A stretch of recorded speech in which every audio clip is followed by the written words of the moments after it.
The chapel of Santa Lucia had stood for 400 years on the hill above the river, and in all that time it had never smelled like blood.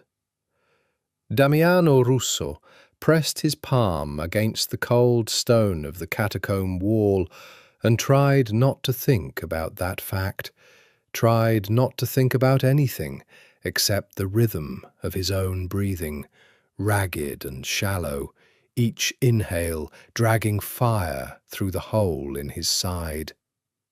He had been shot 3 times in his life. This was the first time he thought it might actually kill him. Behind him, somewhere in the dark warren of tunnels that ran beneath the old convent, he could still hear the echo of gunfire, though it had been hours since the last shot.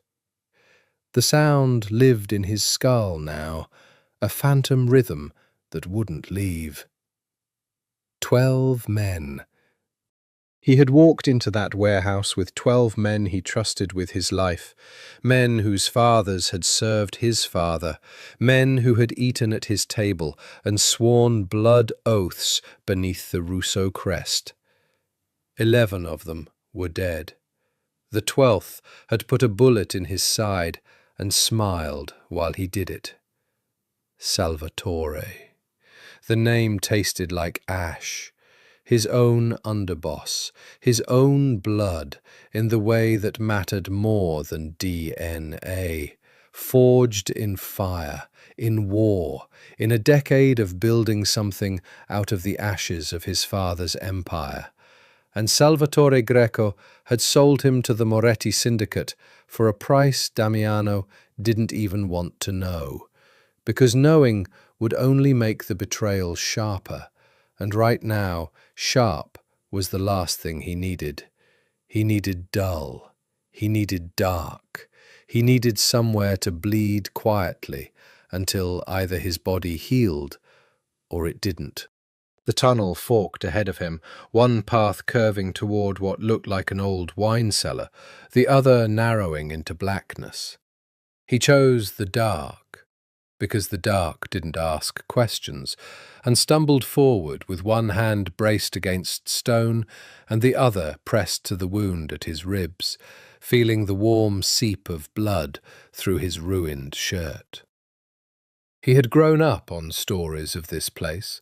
His grandmother used to cross herself whenever they drove past Santa Lucia, mumbling about the war, about the nuns who had hidden partisans in tunnels beneath the convent when the Germans came through the valley. Holy ground, she called it. Even the devil himself would think twice before bleeding on holy ground. Damiano almost laughed, except laughing hurt too much. He didn't believe in holy ground. He didn't believe in much of anything except the cold mathematics of power. Who had it? Who wanted it? Who was willing to spill enough blood to take it? God had never once answered a prayer in his life, not when his father was dying of cancer in a hospital bed, not when his mother lit candles every night for 10 years, asking for a miracle that never came. So no. He didn't believe this stone would save him, but it would hide him. That was enough. The tunnel opened into a small chamber, and his knees finally gave out. He went down hard against the packed earth floor, the impact tearing a groan from somewhere deep in his chest, and for a long moment he simply lay there in the dark, listening to his own heartbeat slow and stutter, wondering with a strange, distant calm whether this was where it ended. Not in a blaze of glory, not even in his own bed. In a forgotten hole beneath a church he'd never once prayed in, bleeding out next to a stack of broken wine barrels and 300 years of dust. He thought, absurdly, of his mother's rosary, the one she'd pressed into his hand the day she died, the one he'd thrown into the Tiber a week later in a fit of rage he'd never quite forgiven himself for. He thought he could use it now, not to pray, just to hold something. Footsteps. His whole body went rigid, every instinct screaming through the haze of blood loss. He fumbled for the gun at his waistband, fingers slick and clumsy, and managed to get it half raised before the light came. Not the harsh white beam of a tactical flashlight, not the kind of light men carried when they were hunting him, but soft, warm, flickering candlelight. A figure stepped into the chamber, and Damiano's mind, fogged with pain and blood loss, took a moment to process what he was seeing. A woman in a long black habit, white wimple framing a face that seemed carved from some impossibly soft marble, dark eyes wide with shock above the candle she held aloft. A nun, of course. He'd crawled into a convent to die, and God, if God existed, if God had any sense of irony at all, had sent an angel to watch him do it. "Don't move," she whispered, though he had no intention of moving, couldn't have if he tried. Her voice trembled, but beneath the fear there was something else, something steadier. "I'm not going to hurt you, but you're bleeding so much." "Going to die anyway," he managed, the words slurring at the edges. "Doesn't matter." "It matters to me," she said, and set the candle down with hands that shook only slightly before kneeling at his side, heedless of the blood soaking into the black wool of her habit. "Hold still, please. Just hold still." He should have told her to run. He should have warned her that the men hunting him would burn this entire convent to the ground if they thought it would flush him out, that helping him was a death sentence wrapped in good intentions. He should have done 100 things that a better man would have done. Instead, as her hands pressed against the wound at his side, warm and sure despite their trembling, he found himself looking up into her face, into eyes the colour of strong coffee lit gold by candlelight, and thinking, with the last clear thought before the darkness finally took him, that he had never in his life seen anything so terrifyingly beautiful. The world went black. The last thing he heard was her voice, low and fierce, speaking words he didn't recognize as prayer until much later, when he had time to understand what it meant that a woman who didn't yet know his name had already begun praying for his soul. Sister Maria Elena Moretti had taken her temporary vows 18 months ago, had spent every day since preparing her heart for the moment, now only 6 weeks away, when she would kneel before the altar of Santa Lucia and bind herself to God forever. She had imagined every possible obstacle to that future: doubt, loneliness, the ache of a world she was choosing to leave behind. She had never imagined a dying man bleeding out on the floor of the old wine cellar beneath the convent's east wing. And yet here she was, hours after finding him, kneeling beside a stranger whose blood had stained her hands a deep, accusing red, watching his chest rise and fall in shallow, uneven breaths by the light of 3 stolen candles. She had not told Mother Superior. That fact alone sat in her stomach like a stone, heavy with the weight of every lie she had never told before. Sister Elena did not lie. She had built her entire life around the principle of truth, truth to God, truth to her conscience, truth to the small, devoted community that had raised her since she was 8 years old, when her father had brought her to Santa Lucia's doors and asked the sisters to give her the childhood his calling could no longer provide. But she had looked at this man, this stranger soaked in blood, 3 gunshot wounds carved into a body that looked like it had been built for violence and used for nothing else. And something in her had refused to walk away and report him. Something had insisted, with a certainty she didn't fully understand, that whatever waited for him outside these walls was worse than whatever sin she might be committing by hiding him within them. She had stitched the worst of the wounds herself, using the small medical kit kept in the infirmary for minor injuries, cuts, burns, the occasional broken bone from a sister slipping on the chapel's worn stone steps. Nothing in that kit had prepared her for a bullet wound, and her hands had shaken so badly during the first stitch that she'd had to stop, breathe, recite the Hail Mary 3 times before she trusted herself to continue. He had not woken during any of it. She was grateful for that, at least. Grateful she hadn't had to look into his eyes while she dug a bullet fragment out of muscle and sinew. Grateful she hadn't had to explain herself to a man who was, by every indication of his clothing, his bearing, even the gun she had found and hidden beneath a loose floor stone, exactly the kind of man the church had spent centuries warning her about. He was beautiful, in the way that dangerous things were sometimes beautiful. Dark hair, longer than fashion dictated, damp now with sweat, a jaw that looked carved rather than grown. Even unconscious, even grey with blood loss, there was an arrogance to the set of his mouth, as if his body refused to surrender its pride, even when everything else had been stripped away.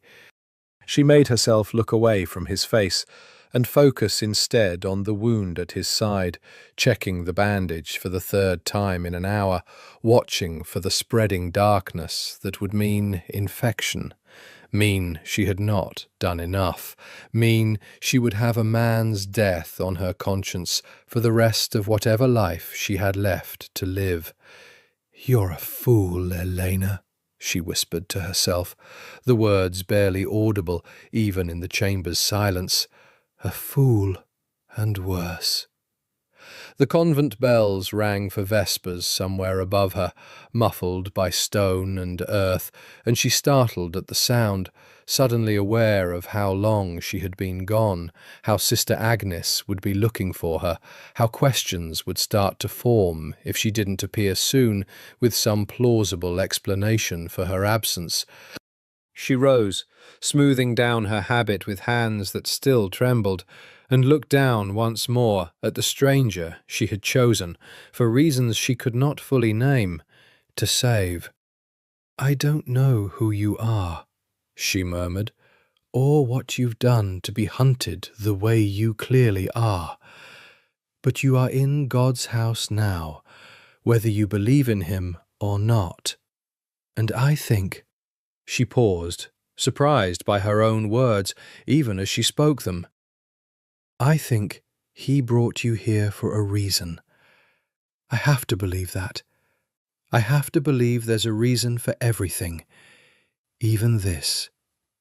She left 2 more candles burning low in iron sconces, left water and clean cloth within easy reach, should he wake before she returned, and climbed the narrow stairs back toward the convent proper, already composing the lie she would tell when Sister Agnes asked where she had been. A lie that tasted like betrayal on her tongue, and yet, strangely, did not feel like one. That night, kneeling in her narrow cell for evening prayers, Sister Elena found that the words came slower than usual, her mind drifting again and again to a stranger's face, to the rough, dangerous beauty of him, to the question she could not stop asking herself: what kind of man finds his way into the heart of a place built entirely on mercy? And what does it mean that mercy was the very first thing she offered him? She did not have an answer. She only knew that for the first time in 18 months of devoted, unwavering faith, she had done something she could not bring herself to confess. He woke to pain first, then to the smell of beeswax and old stone, and finally to the realization that he was not, in fact, dead. Damiano lay still for a long moment, cataloguing his body the way he'd learned to do after every previous time he'd taken a bullet. testing the edges of the wound at his ribs, the duller ache at his shoulder, the throb behind his eyes that suggested significant blood loss. He was alive. Someone had stitched him, bandaged him, laid him on what felt like a folded wool blanket instead of bare earth. Someone had saved him. He remembered her then, the candlelight, the wide, dark eyes, the white wimple framing a face too soft and too sad to belong to anyone who had chosen to live her life in service to a god Damiano had spent 34 years actively disbelieving. A nun. He had been saved by a nun, in a chamber beneath a convent, and the absurdity of it would have made him laugh if laughing didn't feel like being stabbed all over again. Footsteps on the stairs. He went still, instinct flooding back even through the fog of pain, and his hand moved automatically toward where his gun should have been, only to find it gone. He swore under his breath, a vicious, low litany of curses that died the moment candlelight spilled into the chamber, and she appeared again, this time carrying a small basket alongside the candle, her expression caught somewhere between relief and wariness when she saw his eyes open. "You're awake," she said, and something in her voice, surprise maybe, or simple human concern, caught him off guard. "Where's my gun?" he said, instead of "thank you," instead of any of the things a decent man might have said. She set the basket down with deliberate care, not flinching at his tone. "Hidden. Somewhere you won't find it without my help.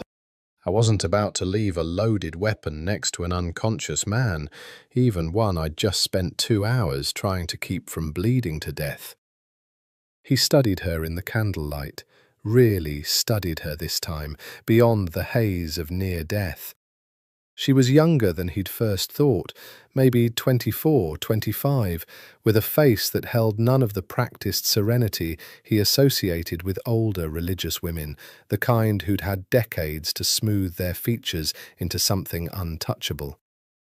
Hers was still soft with feeling, still capable of fear and frustration, and, he noted with interest, a flash of irritation at his rudeness. "You should have left me to die," he said. "Would have saved you a world of trouble." "That wasn't my decision to make." She moved closer, kneeling to check his bandages with the same brisk efficiency he imagined she brought to every task, sacred or mundane. "Whatever you've done, whoever you are, I wasn't going to let a man bleed out in front of me when I had the means to stop it. That's not how I was raised." "How were you raised? To save every gutter rat who crawls into your basement?"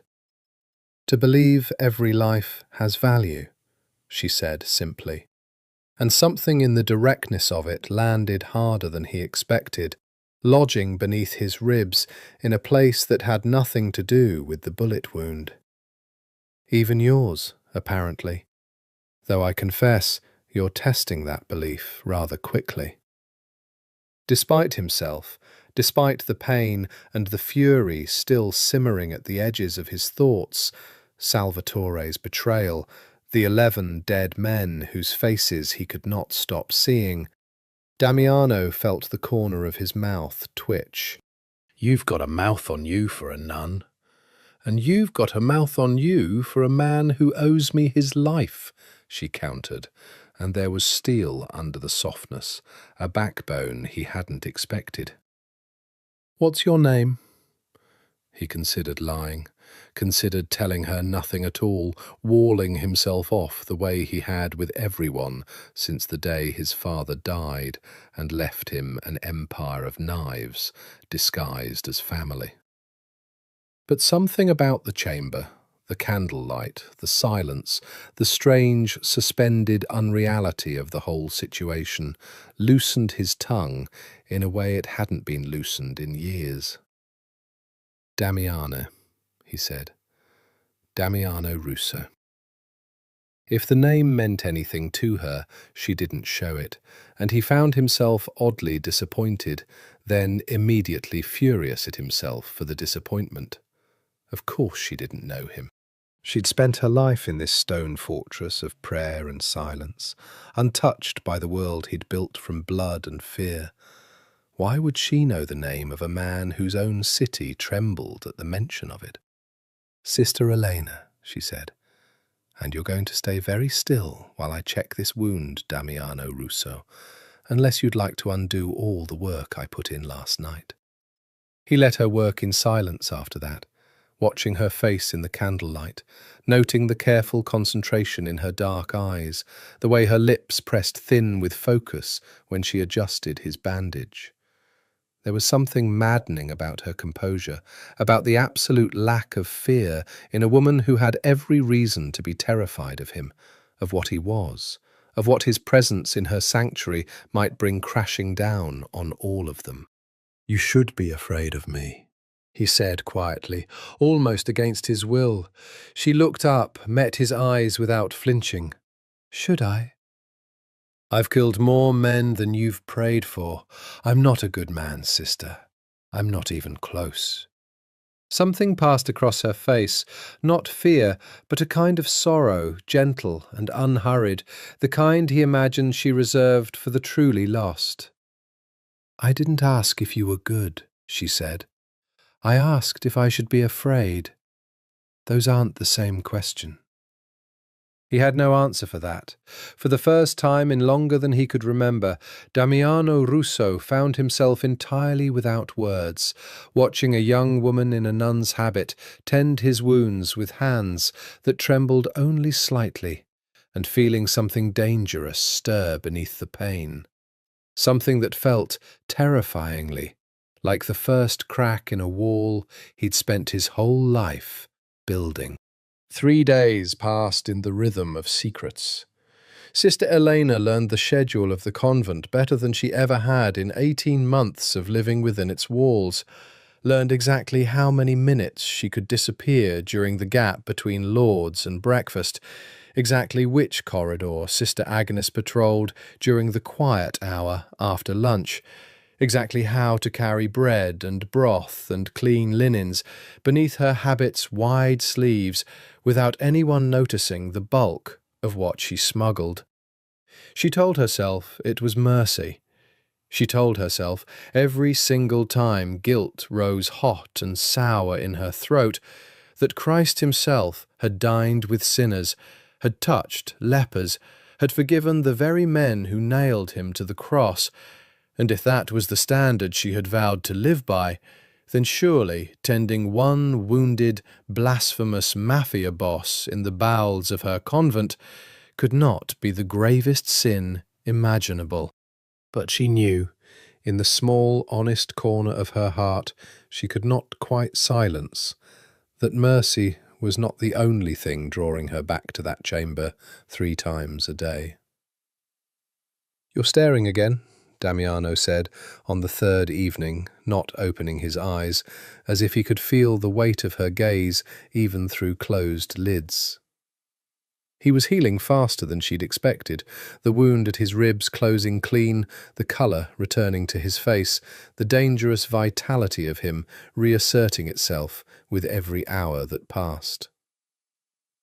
"I'm checking your fever," she said, which was true, and also not the whole truth. "You don't need to put a hand on my forehead for that. You've been doing it for 2 minutes." Heat crept up her neck. She withdrew her hand quickly, busying herself instead with the bandage at his shoulder, refusing to look at the small, knowing smile tugging at the corner of his mouth. "Perhaps I simply don't trust your word on your own condition. Men like you tend to lie about weakness." "Men like me," he repeated, and there was an edge to it now, something colder. "You don't know anything about men like me, sister. I know you killed 11 men's worth of grief into the world before you ever crawled into my convent," she said, and watched something flicker across his face, surprise, maybe, that she'd guessed at the shape of what had happened to him, even without details. "I know you speak of God only to mock him. I know your hands have done things I cannot imagine, and yet I have touched them every day for 3 days now, and I am still here." Why? The question came out rougher than he intended, she could tell, stripped of his usual armor of mockery. Why are you still here? "You could report me, hand me over to whoever's looking. You'd be a hero to your church, probably. Saint Elena, who caught the devil in her basement. Is that what you think you are? The devil?" He didn't answer right away, and in the silence she found herself studying him again. Not his wounds this time, but the man beneath them. The hard lines of his face, softened slightly by exhaustion. The dark eyes that watched her with an intensity that should have frightened her, and instead made something low in her stomach turn warm and strange. "I think," he said finally, "that I stopped believing in devils a long time before I started believing in myself as one. I just do what needs doing. Whoever I have to be to survive, I become. There's no devil in that. There's no anything in that. Just math." "That's a lonely kind of math," she said softly. "Loneliness is a luxury for men who can afford to feel things." He turned his head then, finally meeting her eyes directly, and the intensity of it made her breath catch despite herself. "What about you, sister?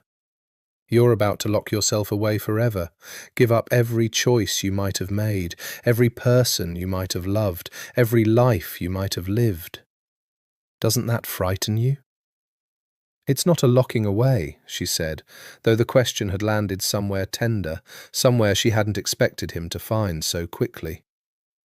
"It's a choosing. I'm choosing God above all else. There's no loss in that, only purpose." Pretty words. His voice had gone low, almost gentle, which was somehow more dangerous than his mockery had been. "But you hesitated before you said them. I heard it. You're imagining things. I don't imagine. I observe. It's how I've stayed alive this long." He shifted, wincing slightly at the movement, but his eyes never left hers. "You hesitated, Elena, because some part of you isn't as certain as you want me to believe, and that part of you is the only honest thing you've said to me since you found me bleeding on your floor." She rose abruptly, gathering the basin of water and bloodied cloths with hands that were not quite steady, retreating toward the stairs before he could see how thoroughly his words had unsettled her, before he could witness the truth she could not yet admit, even to herself. That somewhere, in 3 days of stolen visits, of careful conversation in candlelit dark, a crack had opened in the certainty she had spent her whole life building, and a dangerous, beautiful, broken man was the one who had found it. "Get some rest," she said at the doorway, refusing to look back. "You'll need your strength if you mean to keep tormenting me with questions I have no intention of answering." His low laugh followed her up the stairs, and she carried the sound of it with her through the rest of the evening, through Compline and the long silence of the great silence that followed, through every prayer she tried and failed to focus fully upon, until she finally admitted to herself, lying awake in her narrow cell long after the convent had gone dark, that Damiano Russo had asked her a question she could not stop turning over in her mind. What if the hesitation he'd heard in her voice wasn't doubt about God at all, but doubt about whether the life she'd chosen had ever truly been a choice in the first place? Salvatore Greco did not like loose ends, and Damiano Russo was the loosest end of his career. He stood now in what had once been Damiano's office, the penthouse suite atop the Rousseau Tower, all glass and dark marble, and a view of the city that had taken 3 generations to claim, and felt the particular satisfaction of a man finally sitting in the chair he'd coveted for 15 years. The satisfaction would be complete, he reminded himself, the moment he had confirmation that Damiano was dead. "Nothing," said Carmine, his lieutenant, standing uneasily near the door. "No body, no sighting. He went into that warehouse district and disappeared like smoke." "Men don't disappear like smoke, Carmine. Men disappear because someone is hiding them." Salvatore turned from the window, his reflection ghosting across the glass. A heavier, older face than Damiano's, lined with the particular bitterness of a man who had spent his whole career one step behind another man's shadow. Search everything within a 10-mile radius, hospitals, clinics, doctors who might owe favours. He took 3 bullets. He's not walking around on his own. And if he is dead? If he crawled off somewhere to bleed out alone? Then I want the body. I want it on the evening news. I want every family in this city to see Damiano Rousseau's corpse and understand that the old guard is finished. Salvatore's voice hardened. Until I see that body, Carmine, he's alive. And alive means dangerous. Find him. What Salvatore did not say, what he barely allowed himself to think, even alone, was the deeper fear gnawing beneath his ambition. That Damiano Rousseau had survived worse than this before. Had survived an assassination attempt at 19 that killed his own father. Had clawed his way back from a near-fatal car bombing at 26 that left 3 of his enemies dead within the month. Damiano did not die easily, and a man who did not die easily was a man who eventually returned to collect his due. Salvatore had moved against him, not because he was confident he would win in a fair fight, but because he knew, with the particular clarity of long resentment, that there would never be a fair fight with Damiano Rousseau. The man had been born holding all the cards, the name, the legacy, the loyalty his father had spent 30 years cultivating, while Salvatore had spent his entire life clawing for scraps of respect from men who would always see him as the help, never the family. The purge had been calculated, brutal, and, Salvatore believed, nearly perfect. 11 men dead in a single night, the entire inner circle of the Rousseau organization decapitated in one strike, and Damiano himself shot 3 times at close range. The only failure had been the body. Without the body, the families would not fully believe the throne had changed hands. Without the body, there would always be the possibility, however small, of return. "There's something else," Carmine said carefully. "Cardinal Befani's people reached out this morning." Salvatore's expression shifted, the satisfaction of his new throne giving way to something more cautious.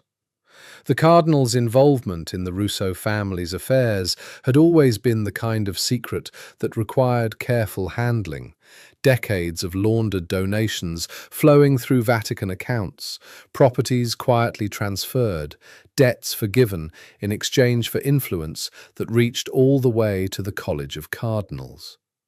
It had been Damiano's father who first cultivated that relationship, and Damiano himself who had maintained it, however reluctantly, understanding its value even as he privately despised the hypocrisy of men who claimed to serve God while serving the highest bidder. What do they want? Reassurance that the arrangement continues, that whatever happened in that warehouse doesn't disrupt the flow of— Carmine hesitated. The flow of funds. Salvatore allowed himself a thin smile. Tell the Cardinal's people that nothing has changed, except the name at the top of the ledger. The arrangement continues. It simply continues with me now, instead of him. After Carmine left, Salvatore stood alone at the window for a long while, watching the city lights flicker against the coming dusk, turning over the only piece of information that genuinely worried him. Damiano had vanished in the warehouse district, less than 3 miles from the old convent of Santa Lucia, a property the Russo family had quietly funded for generations as part of the very arrangement with Cardinal Befani that Carmine had just described. It was, Salvatore thought, exactly the kind of place a desperate, bleeding man might think to hide. Holy ground, untouchable by the old superstitions Damiano's grandmother had instilled in him, by the political delicacy of raiding a convent that funneled money to one of the church's most powerful cardinals. He picked up his phone and made one more call. "I want eyes on Santa Lucia," he said when the line connected. "Quietly, no raids, nothing that draws attention, just eyes. If Damiano Russo crawled into that convent to die, I want to know the moment he crawls back out." He hung up, satisfaction and unease warring in his chest in equal measure, and turned back to the window, to the city he had just claimed, wondering with a cold certainty he could not quite shake whether he had truly won the war or simply postponed its bloodiest chapter. By the end of the first week, Damiano could stand without his vision greying at the edges, could walk the length of the small chamber without his breath catching on fire, and the restlessness of recovery had begun to gnaw at him in ways the pain never had. He had spent his entire adult life in motion, deals, threats, the constant calculus of power that demanded he always be 3 steps ahead of whoever wanted to take what he'd built. Stillness, he was discovering, was its own particular torture, made worse by the fact that his only company in that stillness was a woman who occupied more of his thoughts than he was comfortable admitting. Elena came twice daily now, sometimes 3 times, and he had begun, despite every instinct screaming against it, to look forward to the sound of her footsteps on the stairs, the way a man looked forward to the only good thing in an otherwise ruined day. "You're different than I expected," he told her one afternoon, watching her change the dressing on his shoulder with hands that had grown steadier with practice. "Most women raised the way you were raised, sheltered, devout. They flinch from men like me. You don't flinch at all." "Should I?" "Most do." She considered this, her fingers pausing against the bandage. "I think fear is often just unfamiliarity wearing a more respectable name. I'm not unfamiliar with suffering, Damiano. I grew up in a place built entirely around tending wounds, physical, spiritual, every kind there is. Yours aren't so different from what I've seen before." "I doubt that." He watched her face carefully. "What kind of wounds does a convent see exactly? Paper cuts from prayer books?" A flash of something crossed her face, old grief carefully banked. "My mother died when I was 8. My father brought me here because he had no other way to raise a daughter and answer the calling he'd received at the same time. The sisters who took me in had seen every kind of loss imaginable by the time I arrived. Women who'd lost husbands to violence, children to illness, their own faith to despair. I learned to tend wounds because I was raised in a house built from other people's grief, long before I ever tended yours." Something in her voice, the specific, careful way she described her father's calling, caught at him, though he couldn't immediately place why. He let it pass for now, filing it away the way he filed every piece of information, useful or not. "Your father's a priest?" "Was, a small, complicated smile. He's risen rather further than that now. He didn't press, sensing the boundary in her tone, and instead found himself asking the question that had actually been gnawing at him since the conversation began. Did it work? Tending other people's wounds? Growing up in a house of grief? Did it heal you, or just teach you to ignore your own? Her hands stilled completely this time. She looked up at him with an expression he hadn't seen from her before. Something raw, something unguarded, the kind of look that made him feel, absurdly, like he'd stumbled onto sacred ground he had no right to walk on. "I don't know," she admitted quietly. "I've never let myself ask that question before you asked it for me." "Maybe you should. Maybe you should mind your own wounds and leave mine alone," she said. But there was no real heat in it, only a kind of tired honesty that made him want, suddenly and fiercely, to reach out and touch her face, to trace the line of worry between her brows with a thumb gentler than anything he'd used in years. He didn't. He held himself still, the way he'd learned to hold himself still through years of negotiations where the wrong movement could mean death, and instead said, "Fair enough, sister." But the moment lingered between them long after she finished the bandage and rose to leave, and Damiano found himself alone again in the candlelit dark, turning her words over and over. "I've never let myself ask that question before," and recognizing, with a discomfort he hadn't felt in years, the particular shape of a woman who had spent her entire life giving herself away to everyone but herself. It should not have mattered to him. He had no business caring about the architecture of Sister Elena's heart, no business wondering whether her devotion was a calling freely chosen or a cage she'd been raised inside of without ever knowing another way to live. He had his own war to return to the moment his body allowed it, his own throne to reclaim, his own blood debt to collect from Salvatore Greco's treacherous hide. And yet, lying in the dark of a chamber built to hide saints and sinners alike, Damiano Russo found himself praying, for the first time since his mother's death, not to a God he didn't believe in, but to whatever force had brought him bleeding to this particular convent on this particular night, into the path of this particular woman. "Let me have more time," he thought, surprising himself with the desperation of it. "Just a little more time before the world finds me and takes this away." The letter arrived on a Tuesday, delivered by a Vatican courier in plain clothes, who handed it directly to Mother Superior with instructions that it reach Sister Elena before the day's end.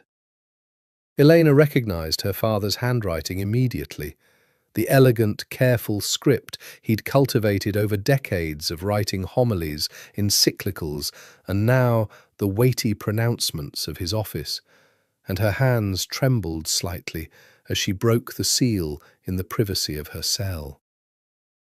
"My dearest Elena, I write to you with a heart full of both pride and longing.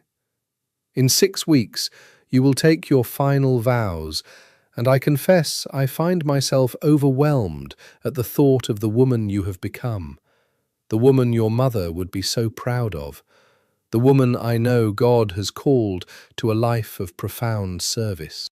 I had hoped to be present in person to discuss the arrangements for the ceremony, but matters here demand my attention, as they always seem to. I have asked Cardinal Befani to visit Santa Lucia in my stead, to ensure all preparations meet the dignity the occasion deserves. I trust you will extend him every courtesy, though I know your relationship with the Cardinal has not always been the warmest. Elena, I want you to know that whatever choice you make in these final weeks, I will love you no less. The vows you take should come from certainty, not obligation. Not even, I confess, obligation to me or to the position I now hold. I became a priest after your mother's death because I believed it was the only way I could survive my grief and still serve a purpose larger than my own pain. You do not need the same wound to justify the same calling. I pray every single day that your choice comes from love and not from loss. Your devoted father, Adrian. She read the letter 3 times, sitting on the edge of her narrow bed long after the convent bells had rung for the hour, feeling something in her chest twist tighter with each pass over her father's words. I pray your choice comes from love and not from loss.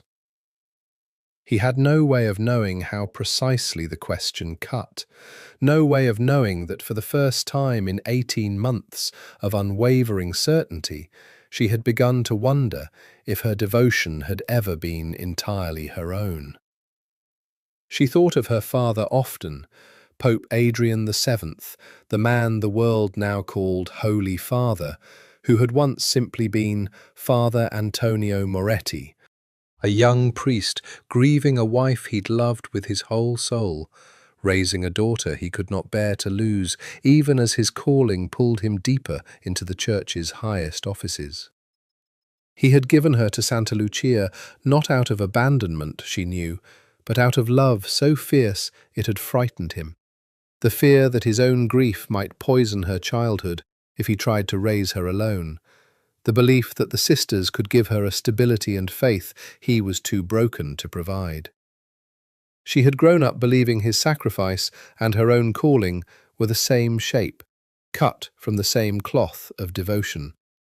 Now, with a man's voice echoing in her thoughts, "You hesitated, Eleanor, because some part of you isn't as certain as you want me to believe."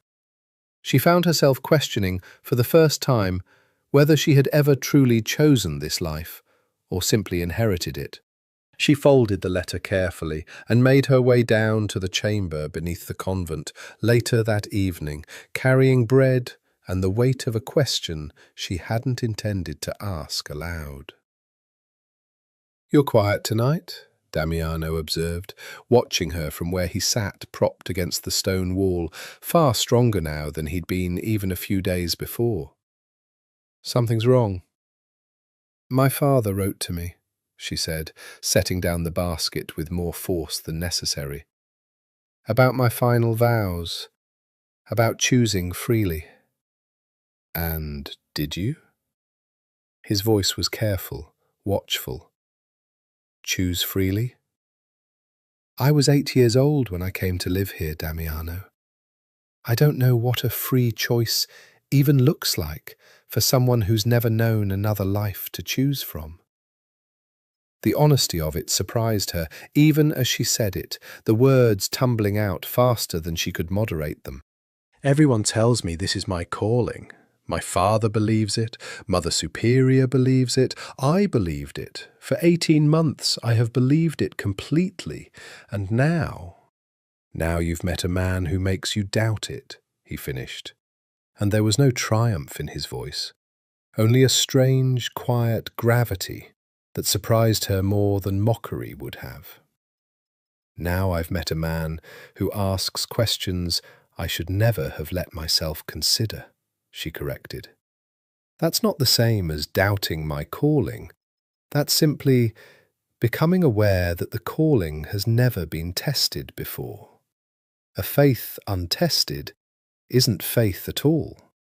It's just inheritance. And if it fails the test, then I suppose I'll learn something true about myself, even if it's painful." She met his eyes, steady despite the tremor in her chest. "Who is your father, Damiana? Who taught you to become the man you are?" Something dark passed across his face.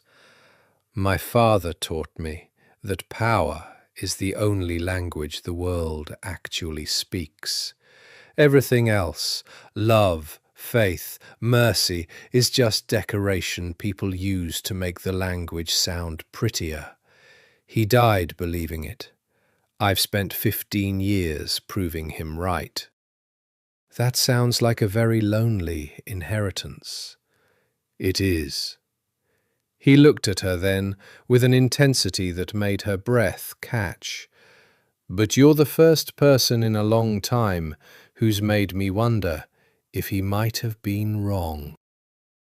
The words hung between them, heavy and dangerous, and Eleanor felt something shift inside her chest, not the comfortable certainty of faith, but something wilder, something that frightened her precisely because it felt, for the first time in her devoted life, entirely her own. Cardinal Befani arrived at Santa Lucia on a grey Thursday morning, his black sedan crawling up the convent's gravel drive with the particular ostentation of a man who enjoyed being seen even when humility was the occasion's stated purpose.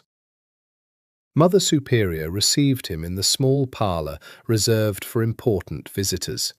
The room's austere furnishings, a single wooden table, 2 chairs, a faded tapestry of the Annunciation, doing little to dim the cardinal's evident sense of his own importance.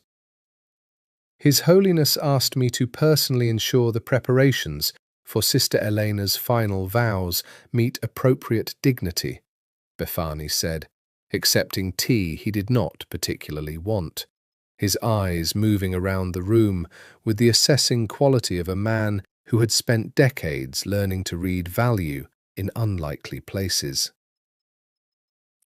It is no small thing to have the Holy Father's own daughter take her vows in such a humble setting.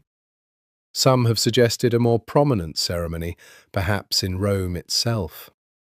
Sister Elena has expressed a clear preference to take her vows here, among the sisters who raised her, Mother Superior said, her tone carrying the particular firmness of a woman who had run her convent for 30 years and answered to very few earthly authorities. I would not see that preference overruled for the sake of spectacle. Of course. Befani's smile did not reach his eyes. I merely raised the possibility for consideration. What he did not say, what he had no intention of saying to Mother Superior or anyone else within these walls, was the second purpose of his visit, confirming with his own eyes whether the rumours reaching him through certain less holy channels held any truth. Rumours of a wounded man seen fleeing toward the convent's grounds the night of the warehouse massacre. Rumours that Salvatore Greco's men were watching Santa Lucia with an interest that had nothing to do with religious devotion. The arrangement between the Church, or more precisely between Cardinal Befani's particular sphere of influence within it, and the Russo crime family, had been in place for nearly 3 decades. A quiet river of laundered funds flowing from criminal enterprise into charitable foundations, restoration projects, and discreet personal accounts that had elevated Befani from a minor provincial bishop to one of the most powerful men in the College of Cardinals. The arrangement had survived Damiano's father's death. It had survived Damiano's own ascension. Befani had no particular loyalty to either Russo or Greco. His loyalty extended only as far as the money continued to flow, and he intended to ensure it continued flowing regardless of which man's name sat atop the family's ledgers. But a war between Russo and Greco threatened that stability in ways that troubled him deeply, and the possibility that Damiano Russo, gravely wounded, hunted, desperate, might have taken refuge somewhere within Santa Lucia's grounds, represented a complication Befani had no intention of allowing to spiral beyond his control. "I should like to walk the grounds before I leave," he said, setting down his tea with practiced casualness. "It has been some years since I last saw the full property. I understand there are tunnels beneath the older sections, remnants of the war, I believe. Something flickered in Mother Superior's expression. Wariness, perhaps, though carefully concealed. The tunnels are unstable in places, Your Eminence. I would not advise merely a brief tour. I have a particular interest in the convent's history. His smile sharpened slightly. Surely you would not deny a cardinal's modest request. She could not, of course, and Befani knew it, knew the precise weight his title carried, even within a community as devoted to its own autonomy as Santa Lucia's sisters had always been. They walked the grounds together for nearly an hour, Mother Superior offering increasingly strained commentary on the chapel's medieval frescoes, the convent's original foundations, the small cemetery where generations of sisters lay buried beneath simple stone markers, all while carefully, deliberately steering him away from the entrance to the lower tunnels that Befani had specifically come to find. He noted her evasion. He noted, too, the particular tension in her shoulders, the careful brightness of her voice whenever the conversation drifted too close to the convent's older, hidden architecture. Whether she knew something specific or simply suspected, Befani could not yet determine. But the wariness itself told him something worth knowing. He left Santa Lucia an hour later with no concrete proof of anything, but with a suspicion sharpening into near certainty. Something was being hidden beneath that convent, and given the timing, given the rumours, given Mother Superior's carefully managed evasion, Befani would have wagered a significant sum that the something in question wore the shape of Damiano Russo. In his car, pulling away down the gravel drive, he made a single phone call. "It's Befani," he said when the line connected. "I need to know what Salvatore Greco's people have found, if anything, regarding Damiano Russo's whereabouts. And I need to know discreetly. The last thing any of us need is a war breaking out across consecrated ground. The optics alone would be a catastrophe I have no intention of managing." He ended the call and settled back against the leather seat, watching the convent recede in the rearview mirror, already calculating the dozen ways this complication might be turned to his advantage rather than allowed to become a liability. Behind him, inside the convent's walls, Mother Superior stood at the window of her office, watching the cardinal's car disappear down the drive with an unease she could not quite name. Wondering, not for the first time in recent days, exactly what Sister Elena had been hiding during her increasingly frequent, increasingly unexplained absences from the convent's daily rhythms. Mother Superior found her opportunity 3 days later, catching Sister Elena alone in the convent's small herb garden during the quiet hour after lunch, when most of the sisters retreated to private contemplation or simple rest. "Sister Elena?" The older woman's voice carried no anger, only a weariness that somehow felt heavier than anger would have. "Walk with me." Elena's heart lurched, though she kept her expression carefully neutral as she fell into step beside Mother Superior, along the garden's narrow gravel path, lined with rosemary and lavender, gone slightly wild in the late spring warmth. "You've been distracted lately," Mother Superior said. "Distant, I've noticed it, even if I haven't spoken of it before now. Your absences have grown longer. Your attention during prayer has wandered in ways I've never observed from you before." "I'm sorry, Mother. I've had—" Elena hesitated, the lie forming and dying on her tongue before she could give it shape. "I've had a great deal on my mind, with the final vows approaching." "That's understandable. It would be strange if you didn't have concerns at such a threshold. Mother Superior paused beside a stone bench, settling onto it with the careful deliberateness of age, and looked up at Elena with eyes that had seen 6 decades of young women's doubts and certainties alike. But I wonder, child, if what's troubling you runs deeper than ordinary nerves. I wonder if perhaps you found yourself carrying a burden you haven't felt able to share. The directness of it nearly undid her.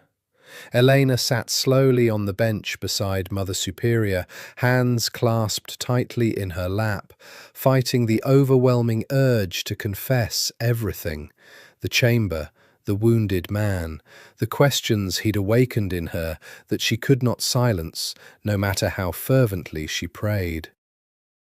"Mother, I am not asking you to confess sins to me, Elena. That privilege belongs to the sacrament and to Father Marco's discretion, not mine." Mother Superior's voice gentled. "I am simply asking, as someone who has watched you grow from a frightened 8-year-old into a woman of remarkable faith, whether you are well, whether the path ahead still feels true to you." Elena's eyes burned with unshed tears, and she hated the weakness of it, hated that after 18 months of unwavering certainty, she found herself unable to answer a simple question without her voice threatening to break. "I don't know anymore," she whispered finally, the confession costing her more than she'd expected. "I thought I knew. I was so certain, Mother. And now..." "Now you're not. Now I'm afraid that I never truly chose this life at all. That I simply walked the only path anyone ever showed me, and called it a calling because I had no other word for inheritance." Mother Superior was quiet for a long moment, her weathered hands folded in her lap, her gaze fixed on the herb garden's wild rosemary swaying gently in the afternoon breeze. "Do you know what I believe, Elena? I believe God rarely announces himself with the certainty young women expect. I believe faith is built less from unwavering conviction and more from showing up, again and again, even through doubt, even through fear, until the showing up itself becomes its own form of devotion." She turned to look at Eleanor directly. "The fact that you're questioning does not mean you've failed your calling. It may simply mean your calling is finally becoming real rather than inherited. And if the questioning leads me somewhere else entirely, somewhere far from these walls?" Something in Mother Superior's expression sharpened, though her voice remained gentle. "Is that what you fear, child? That your questioning has a particular shape, a particular cause?" Elena's breath caught, the moment stretching taut between confession and concealment, and she felt, with sudden clarity, that whatever she said next would determine not just her own path, but the safety of a man whose life now rested, however unwillingly, in her hands. "I fear," she said carefully, choosing each word with the precision of someone walking a narrow ledge, "that I have spent my whole life being told what devotion should feel like, without ever testing whether what I feel matches the description. That's all, Mother. Nothing more specific than that." It was not a lie, not entirely, but it was not the whole truth either, and Elena felt the weight of that omission settle into her chest like a stone as Mother Superior studied her for a long, searching moment before finally nodding, accepting the answer, even if some deeper instinct told her it was incomplete. "Pray on it," Mother Superior said finally, rising from the bench with the careful effort of age. "Pray honestly, Elena, not for the answer you think you should want, but for the truth, whatever shape it takes. God is not frightened by honest doubt. He is far more troubled by performed certainty. Elena watched her walk back toward the convent's main building, the older woman's black habit moving like a shadow against the bright green of the garden, and felt the full weight of her own deception settle over her like a shroud. That evening, descending the narrow stairs toward the hidden chamber, with her usual basket of bread and clean linens, she found herself moving slower than usual, weighed down by a guilt that had nothing to do with the small lies she'd told, and everything to do with the larger truth she could no longer deny. Whatever she felt for Damiano Russo had grown beyond mercy, beyond simple compassion for a wounded stranger, into something that threatened to unmake the entire architecture of the life she'd spent 18 years building. "You look troubled," Damiano said the moment she entered the chamber, setting down a small book he'd been turning over in his hands, one of the few volumes she'd brought him during his recovery, a worn copy of Dante's Inferno that he'd found grimly appropriate given his circumstances. "Mother Superior spoke with me today," Elena admitted, setting down the basket with hands that betrayed her unsettled state. "She's noticed my absences, my distraction." His expression sharpened with immediate concern, the protective instinct surfacing before he could check it. "Does she know about me?" "No, not specifically, but she knows something is troubling me, and I—" Elena sank onto the small wooden stool she'd brought down weeks ago, her shoulders curving inward with exhaustion that went beyond the physical. "I lied to her, Damiano. Not directly, but through omission, which is its own kind of lie. I've never done that before. Not once in 18 years of living within these walls." "Welcome to the rest of us," he said, though there was no real mockery in it, only a kind of weary solidarity. "Lying's not as heavy a burden as the nuns make it sound. You get used to the weight eventually." "I don't want to get used to it." Her voice cracked slightly. "That's exactly what frightens me. I don't want lying to become something I simply carry without feeling its weight. The moment it stops feeling heavy is the moment I've lost something I can't get back." He watched her for a long moment, something complicated moving behind his dark eyes. "Then maybe you should stop lying. Tell her about me. I'm strong enough to move now, strong enough to find somewhere else to disappear to. You don't have to keep carrying this for my sake."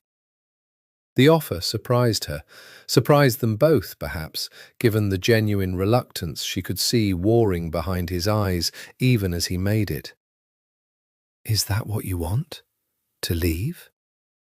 "What I want has stopped being relevant to my decisions for a long time, sister. I want a great many things I can't have." His voice had gone low, rougher than usual. "But I won't be the reason you compromise everything you've built here. Whatever this is, whatever's happened between us these past weeks, it's not worth the cost of your entire life's foundation."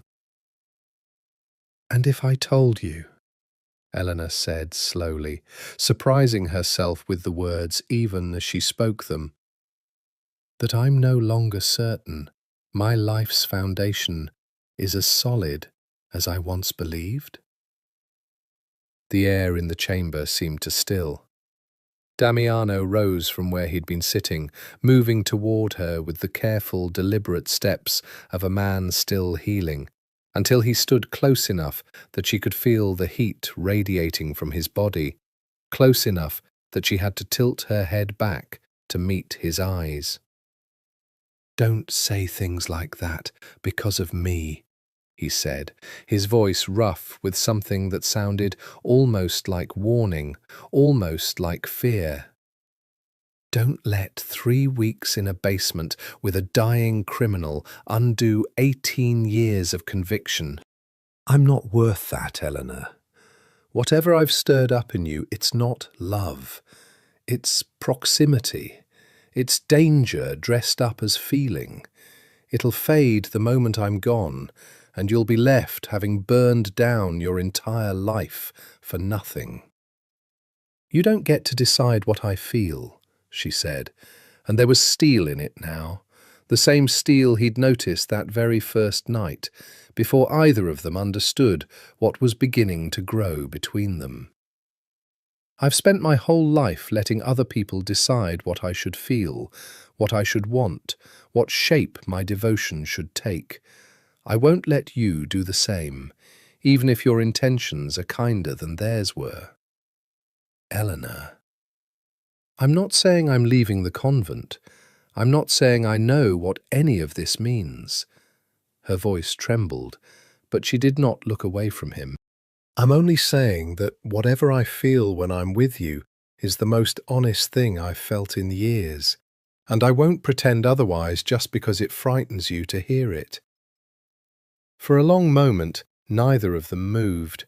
The candlelight flickered between them, casting their shadows long against the stone walls, and Damiano felt something break loose inside his chest, some final restraint giving way beneath the weight of weeks of careful distance, of pretending he didn't watch her hands when she changed his bandages, didn't memorize the particular cadence of her voice during their late-night conversations, didn't lie awake after she left each evening, turning over every word she'd spoken, like a man starving for scraps of warmth. He reached up, slowly, and brushed a strand of hair back from her face where it had escaped her wimple, his fingers lingering against her cheek longer than necessary, longer than safe. "This is going to destroy us both," he murmured. "You understand that, don't you?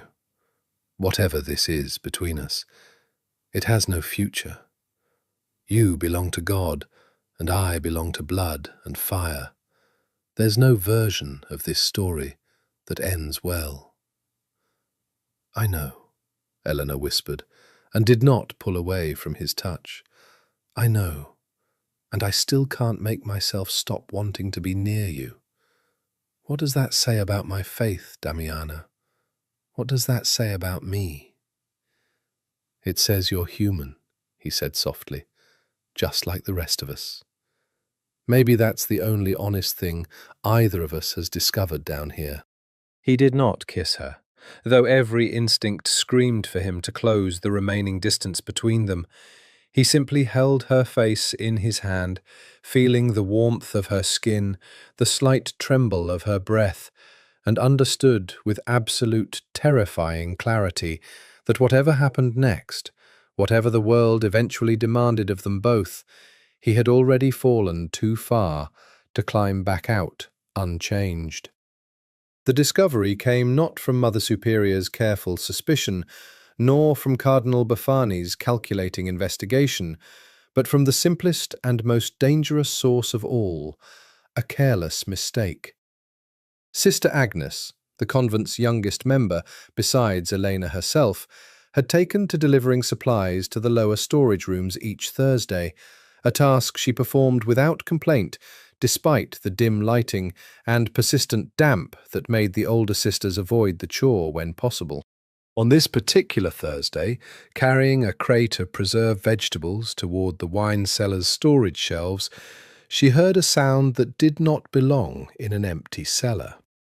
A low, distinctly masculine cough, muffled but unmistakable, drifting up from somewhere beyond the cellar's far wall. She set down the crate with hands that had gone suddenly cold and approached the source of the sound with the particular caution of someone who has stumbled onto something they were never meant to find.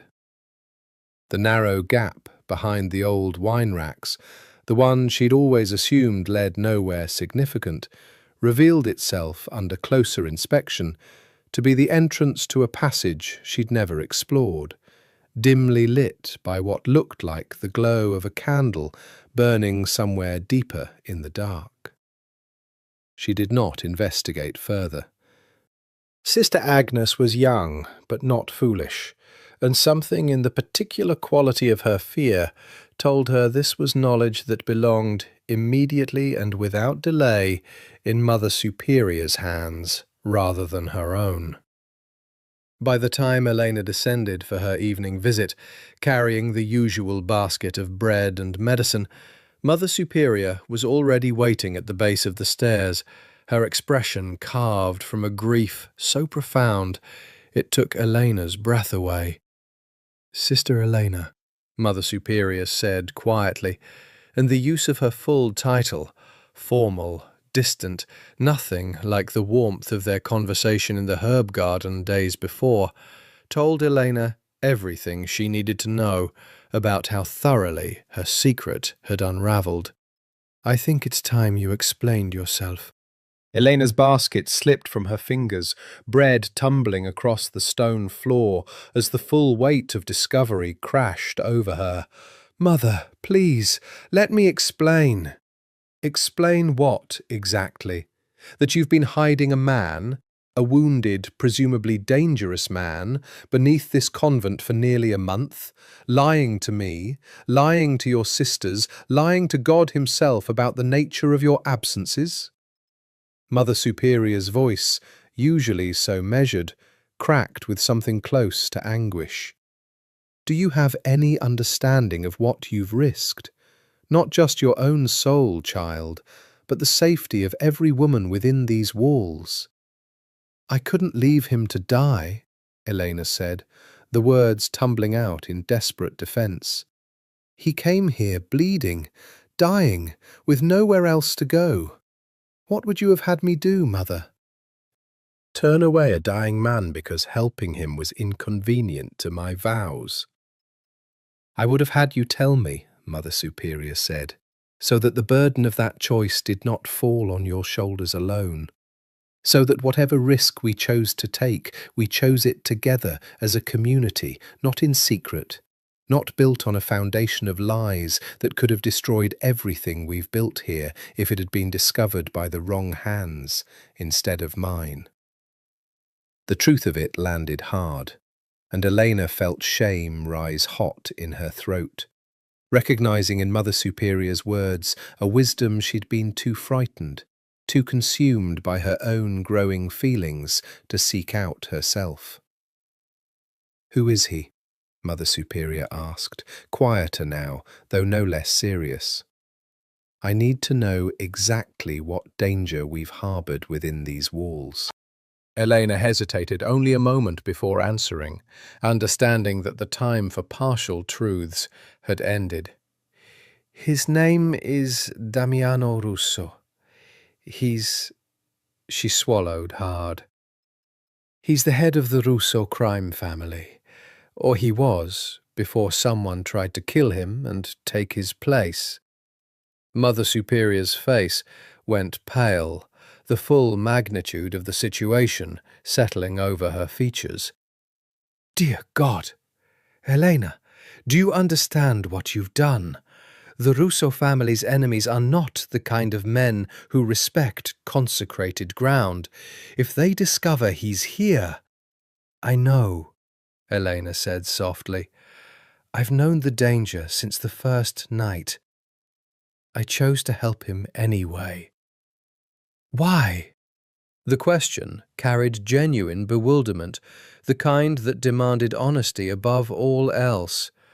"Why would you take such a risk, Elena? Not for a stranger." There must be more to it than simple mercy. Elena's silence answered the question more thoroughly than any words could have, and she watched understanding dawn slowly across Mother Superior's weathered features. Understanding, and beneath it, a grief that cut deeper than mere disapproval. "Oh, child," Mother Superior whispered. "Oh, Elena, tell me it isn't what I think it is. I don't know what it is, Elena admitted, tears finally spilling over despite her best efforts to contain them.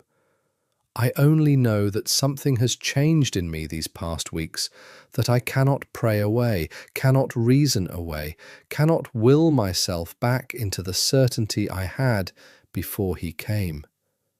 I'm frightened, Mother. I'm frightened of what that means for everything I've built my life around.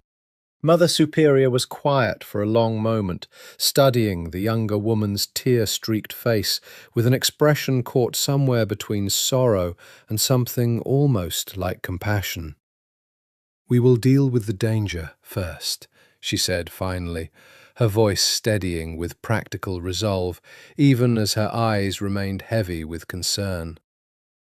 "The man must be moved before his enemies discover this connection between him and our convent. After that—" She paused, and Elena heard the weight of unspoken worry in the silence. "After that, Elena, you and I will need to speak very seriously about what your heart has chosen, and whether that choice has any place in the life you swore to live."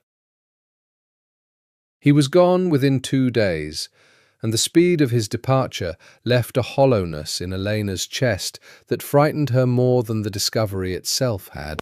Mother Superior had arranged it with a discretion that revealed depths of resourcefulness Elena had never glimpsed in 3 decades of knowing the older woman. A contact within the local diocese who owed her a confidential favour, a private vehicle with tinted windows, false papers procured through channels Elena did not ask about and Mother Superior did not explain. By the second evening, Damiano stood at the base of the cellar stairs, dressed in plain civilian clothes that did nothing to disguise the dangerous economy of his movements, ready to disappear into a world Elena had no part of and no right to follow into.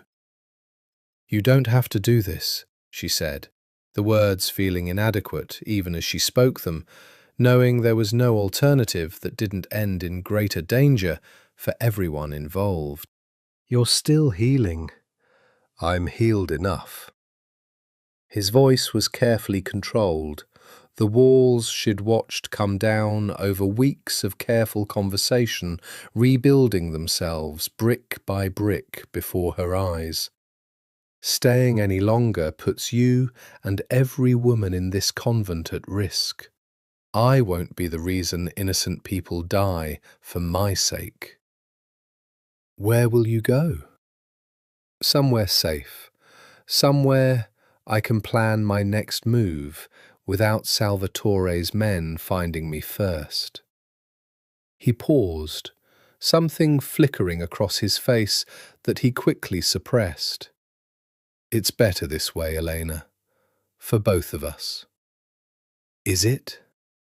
The question came out sharper than she intended, grief and fear bleeding into anger she hadn't expected to feel. "Is it better? Or is it simply easier for you to leave before either of us has to decide what we actually want?" His jaw tightened. "You're about to take final vows in 5 weeks. There was never going to be a version of this that ended any other way." "That's not an answer. It's the only answer that matters." He stepped closer, and despite the anger simmering between them, despite the impossibility of everything they'd allowed to grow in the dark of that chamber, Elena felt her body respond to his nearness the way it always had, with a longing she'd given up trying to fully suppress. "You belong here, Elena, to this life, to this calling. Even if you're frightened of how certain you feel about it right now, I'm not going to be the reason you abandon something you've spent your whole life building just because a dying man crawled into your basement and made you doubt yourself for a few weeks. And if it's more than doubt, if what I feel for you isn't something I can simply pray away once you're gone, then you'll be stronger than I am," he said quietly. "Because I already know I won't manage to pray you away, no matter how many years pass." The confession, raw and unguarded, broke something loose in both of them simultaneously. Before she could think better of it, before either of them could weigh the wisdom of the act against everything it threatened to unmake, Elena closed the remaining distance and kissed him. It was not the careful, controlled touch he'd offered weeks before, the gentle brush of fingers against her cheek. It was desperate, searching, carrying the full weight of 5 weeks of stolen glances and suppressed longing. And Damiano responded with an intensity that nearly buckled her knees. One hand cradling the back of her head, the other pressing against the small of her back, pulling her against him as if he could somehow fuse their bodies together before circumstance tore them permanently apart. When they finally separated, both breathing hard, both shaking slightly with the magnitude of what had just passed between them, Elena pressed her forehead against his chest and allowed herself, for one final moment, to simply exist within the warmth of him, without thinking about consequences, about vows, about the impossible distance between the life she'd promised to live and the man currently holding her like she was something precious enough to protect with his life. "This doesn't change anything," he murmured into her hair, though his voice carried none of the conviction the words should have held. "I still have to go. You still have your vows." "I know," she whispered back. "I know, and it doesn't make any of this hurt less." He pulled back finally, his hands lingering against her face for one last moment before he forced himself to step away, the distance between them suddenly feeling like an ocean rather than a few feet of stone floor. "If I survive what's coming," he said, his voice rough with an emotion he clearly fought to control, "I don't know what I'll do with whatever I feel for you. I've never had to figure out how to want something I can't simply take or destroy. You're the first thing in my life I don't know how to claim." "Maybe that's because some things were never meant to be claimed," Elena said softly. "Maybe some things are only ever meant to be chosen, freely, by both people, or not at all." He held her gaze for a long moment, something unreadable moving behind his dark eyes, before finally turning toward the waiting car, toward the dangerous world that demanded his return, toward a war he had no guarantee of surviving. "Pray for me, sister," he said over his shoulder, the old mockery returning to his voice, though it no longer carried its former conviction. "God knows I could use it, whether I believe in the source or not." She watched the car disappear down the gravel drive into the darkness beyond, and felt, with a certainty that frightened her more than any doubt she'd experienced in 18 years of devoted faith, that she had just watched the truest thing she'd ever felt drive away from her, possibly forever, and that no amount of prayer would be sufficient to fill the hollow space he left behind. Salvatore Greco's empire, built on the foundation of betrayal and 11 dead men, had stood for exactly 6 weeks before its cracks began to show. Damiano watched from the shadows of an abandoned apartment 3 blocks from the Russo Tower, his body fully healed now, his mind sharpened by weeks of careful planning, conducted from a series of safe houses scattered across the city's less visible corners. He had spent the time well, reaching out to allies Salvatore's purge had missed, calling in decades-old favours from families who'd respected his father, slowly rebuilding the network of loyalty and information that had been his birthright before a single night of violence had nearly taken it all away. He had also spent the time thinking about Elena, far more than he'd intended to, far more than was strategically wise for a man rebuilding an empire from the ashes of betrayal. Her face surfaced in quiet moments, during long nights of planning, during the particular stillness before a meeting that might end in violence, during the rare hours of sleep that came easier when he allowed himself to remember the warmth of her hand against his fevered forehead, the steel in her voice when she'd refused to let him dictate the shape of her own feelings. He told himself repeatedly that the connection between them had been a product of circumstance, proximity, vulnerability, the strange intimacy of a deathbed confession made to a stranger who happened to be beautiful and kind. He told himself this so often that he nearly believed it, except for the moments late at night when honesty crept past his defences and reminded him that he had never, in 34 years of careful emotional armour, felt anything close to what 3 weeks in a candle-lit chamber beneath Santa Lucia had awakened in him. "The Caruso family is ready to back you," said Thomas, one of the few lieutenants who had survived Salvatore's purge by sheer luck and absence from the warehouse that night.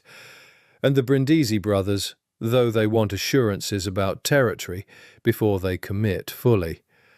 "They'll get their assurances once Salvatore's dealt with," Damiano said, studying the building plans spread across the apartment's small table.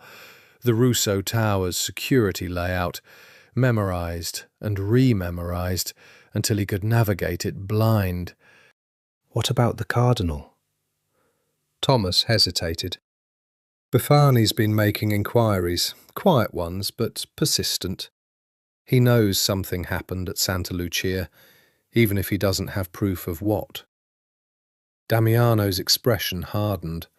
The thought of Befani's calculating interest turning toward the convent, toward Elena, sent a cold fury through him that he hadn't felt even during the worst of Salvatore's betrayal.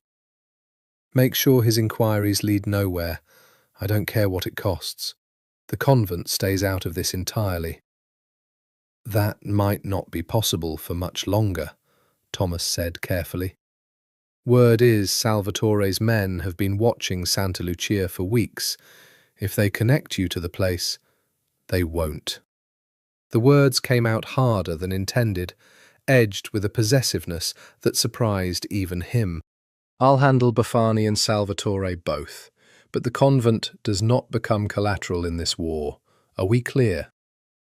Thomas nodded, wisely choosing not to press the obvious question hanging in the room. Why a man who had spent his entire life treating sentiment as weakness suddenly cared so fiercely about protecting a religious community with no apparent connection to the family's business beyond decades of quiet financial arrangement. The plan, when it finally came together over the following days, was elegant in its brutality. Precisely the kind of strategy Damiano's father had taught him to value above all else. Salvatore had claimed the throne through betrayal. Damiano would reclaim it through revelation, exposing to the city's other families the full extent of Salvatore's treachery. The 11 men murdered not in honest war, but in cowardly ambush. The years of resentment that had curdled into an act no family with any honor could allow to stand unanswered. He called the meeting himself, using channels Salvatore couldn't trace, summoning the heads of every major family in the city to a neutral location with promises of evidence too significant to ignore. Salvatore, confident in his new throne, made the mistake of attending in person rather than sending a representative, a decision Damiano had counted on, knowing his former lieutenant's pride would never allow him to appear weak in front of his new peers. The confrontation, when it came, was almost anticlimactic in its swiftness. Damiano walked into the meeting room, flanked by Tomas and 3 other survivors of the purge, watched Salvatore's face drain of colour at the sight of him very much alive, and laid out the evidence of betrayal with the same cold precision his father had taught him to bring to every negotiation. "You killed 11 men who trusted you," Damiano said, his voice carrying easily through the silent room. Men who called you brother. You shot me 3 times and left me to die in a warehouse, and then you sat in my father's chair and called yourself a leader. He turned to address the assembled family heads directly. I am not asking you to choose between Salvatore and me out of loyalty to my name. I am asking you to choose whether you want to do business with a man who proved, beyond any doubt, that he will betray anyone the moment ambition outweighs honor. Salvatore tried to speak, tried to offer some defense, but the room had already turned against him, the assembled weight of a dozen powerful men, recognizing, with the particular clarity of self-interest, that an organization led by a proven traitor offered far less stability than one led by a man who had survived betrayal and returned to claim what was rightfully his. By the end of that night, Salvatore Greco's brief reign had ended, his own bodyguards turning against him the moment the room's consensus became clear, and Damiano Russo stood once more at the head of the empire his father had built, older, scarred, fundamentally changed by what he'd survived, and haunted, more than he wanted to admit, by the absence of a dark-eyed nun who had saved his life and then, with equal certainty, sent him back into it. The convent settled into an uneasy peace in the weeks following Damiano's departure, though Elena found peace harder to manufacture in her own heart than the careful routine of convent life suggested it should be. Mother Superior had kept her promise of serious conversation, and the weeks since had been filled with long, difficult discussions in the privacy of the older woman's office. Conversations about calling, about doubt, about the particular danger of mistaking gratitude or proximity for love. Elena had listened to every counsel offered, had prayed with a fervency she hadn't managed in months, had tried with genuine effort to locate within herself the certainty that had once felt so unshakable. The certainty did not return. What returned instead, with maddening persistence, was the memory of Damiano's hands on her face, the rough honesty of his voice when he'd confessed he didn't know how to want something he couldn't simply claim. The particular ache of watching his car disappear down the gravel drive into a darkness she had no way of following him into. "You're distracted again," Sister Agnes observed one afternoon, watching Elena's hands still over the embroidery they were meant to be completing for the chapel's altar cloth. "Have been for weeks, honestly." "I'm sorry," Elena said, automatically, though the apology felt hollow even as she offered it. "I've had a great deal to think about." "About the final vows?" "Among other things." Elena set down the embroidery, unable to focus on the careful stitches when her mind insisted on wandering elsewhere. "Agnes, can I ask you something? Have you ever doubted your own calling? Not in a small way, not the ordinary doubts everyone faces, but doubted it so completely you weren't sure you recognized your own life anymore?" Sister Agnes considered the question with the seriousness it deserved. "I doubted before I came here, certainly. I think most of us do before we find our way to this particular life. But once I arrived, once I understood what I was choosing and why, no, I haven't doubted since. Why do you ask?" "No particular reason," Elena said, the lie sitting uncomfortably beside the larger lie she'd already told about Damiano, about the chamber, about everything that had transpired in the weeks of his recovery. She had told Mother Superior everything regarding the danger. She had told no one, not even in confession, the full depth of what she felt. She thought of confession often during those weeks, of the sacrament's promise of absolution, of how easily she could walk into the small wooden booth and unburden herself of every guilty thought, every memory of his hands, his mouth, the particular way he'd looked at her like she was the only solid thing in a world built entirely from shifting sand. She thought of it, and she did not do it, recognizing in her own avoidance a truth she wasn't yet ready to fully confront. She did not want absolution from feelings she could not bring herself to regret. It was Mother Superior who finally addressed the unspoken question directly, during what Elena had expected to be an ordinary check-in regarding the final vows preparation. "I received word," Mother Superior said carefully, "that Damiano Russo has reclaimed leadership of his organization. The man who betrayed him has been dealt with, and the city's underworld has apparently settled, for now, into whatever fragile peace such men manage to maintain." Elena's breath caught. "How do you know this?" "The diocese has its own channels of information, particularly regarding matters that might affect the Church's various arrangements." Mother Superior's expression carried careful neutrality.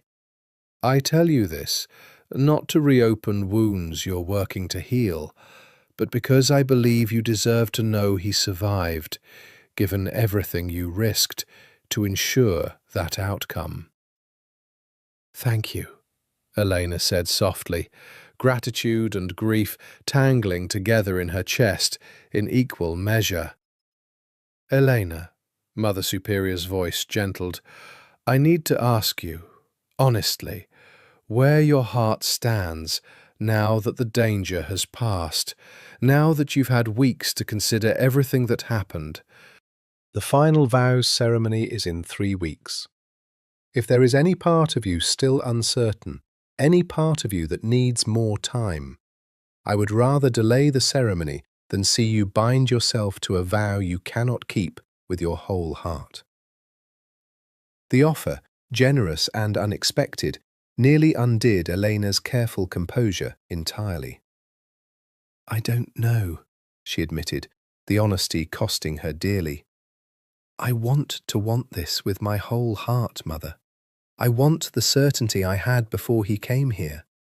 But every time I pray for it, every time I try to recommit myself fully to this path, I find his face waiting on the other side of my thoughts. And I don't know how to pray that away without losing something essential about myself in the process." "Then perhaps," Mother Superior said slowly, "the question isn't whether you can pray him away, but whether God is using this very uncertainty to show you something true about the shape your life is meant to take. I cannot answer that question for you, Elena. No one can. But I would caution you, gently, against taking vows simply because the alternative frightens you more than the vows themselves comfort you."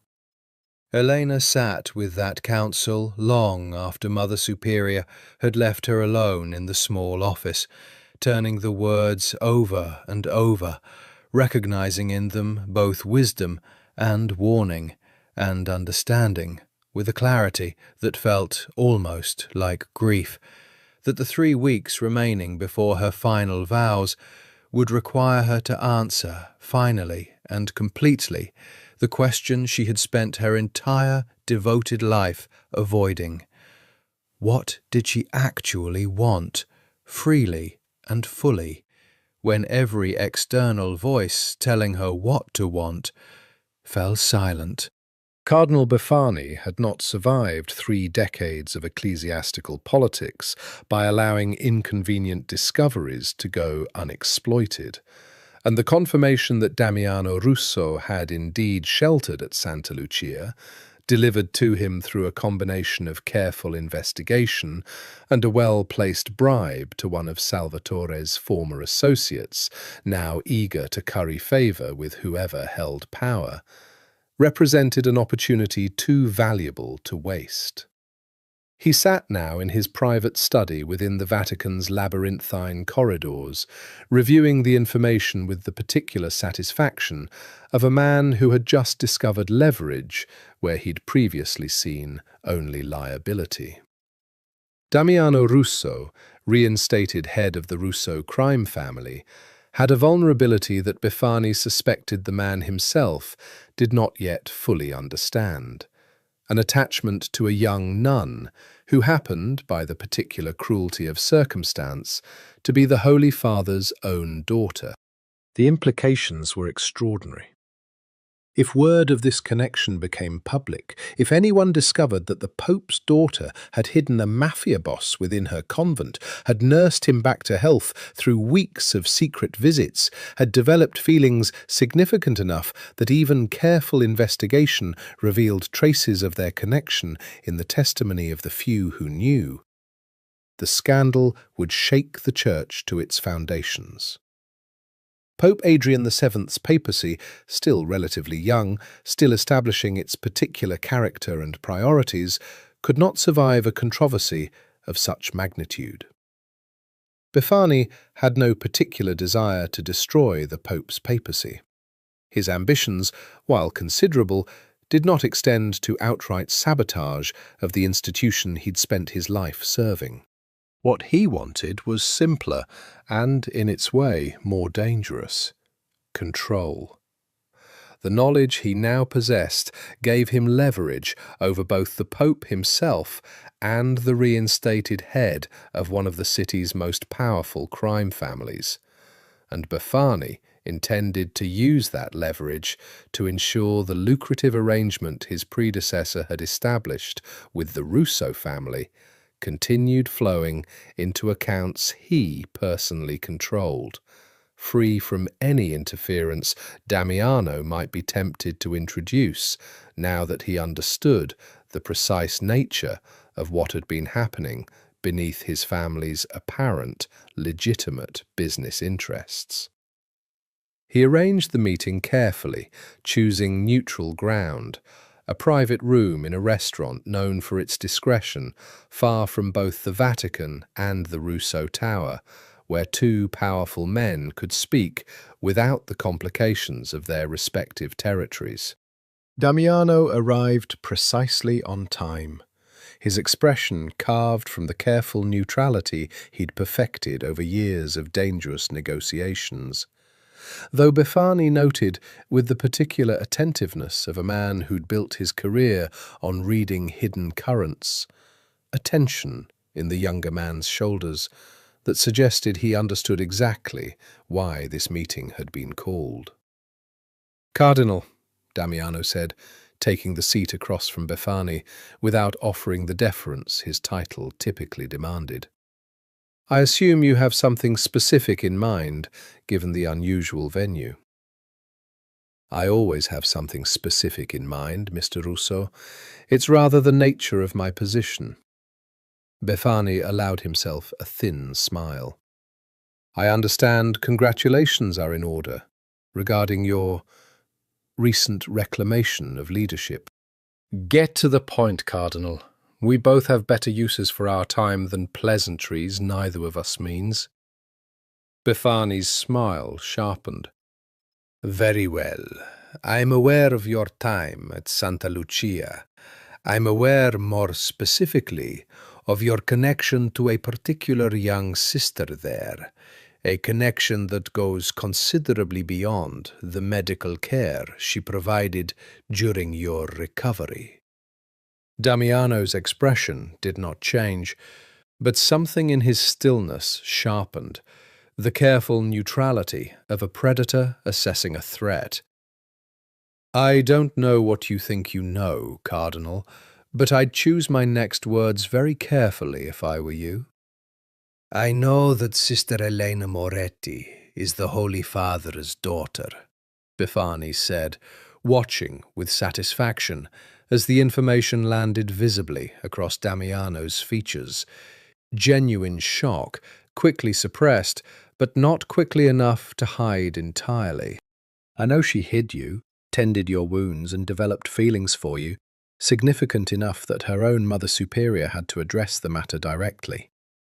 I know that should this information become public, it would represent a scandal of historic proportions for the Church, and considerable danger for the young woman herself, given how the more zealous corners of the faithful tend to react to perceived betrayals of consecrated purity.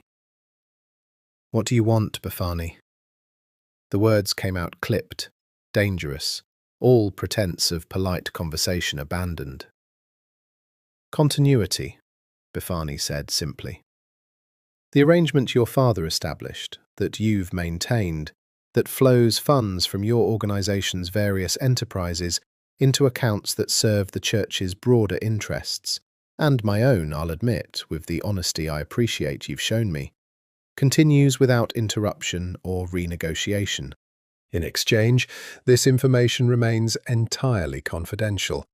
No one need ever know what happened at Santa Lucia, least of all the Holy Father himself, who I imagine would find the knowledge of his daughter's particular entanglement quite distressing." Damiano's jaw tightened, the calculation behind his eyes visible even through his careful control. "And if I refuse?" "Then I imagine the information finds its way to less discreet channels," Bafani said, his tone never losing its pleasant, almost conversational quality, despite the threat embedded within it. "Perhaps to journalists who would relish the story of the Pope's daughter and the Mafia boss, perhaps to the more traditional factions within the Vatican, who already view this Pope's papacy with suspicion and would welcome any scandal that might weaken his position. The young woman's reputation, her vows, her entire future within the Church, all of it would be destroyed by the revelation, regardless of how the broader scandal eventually resolves."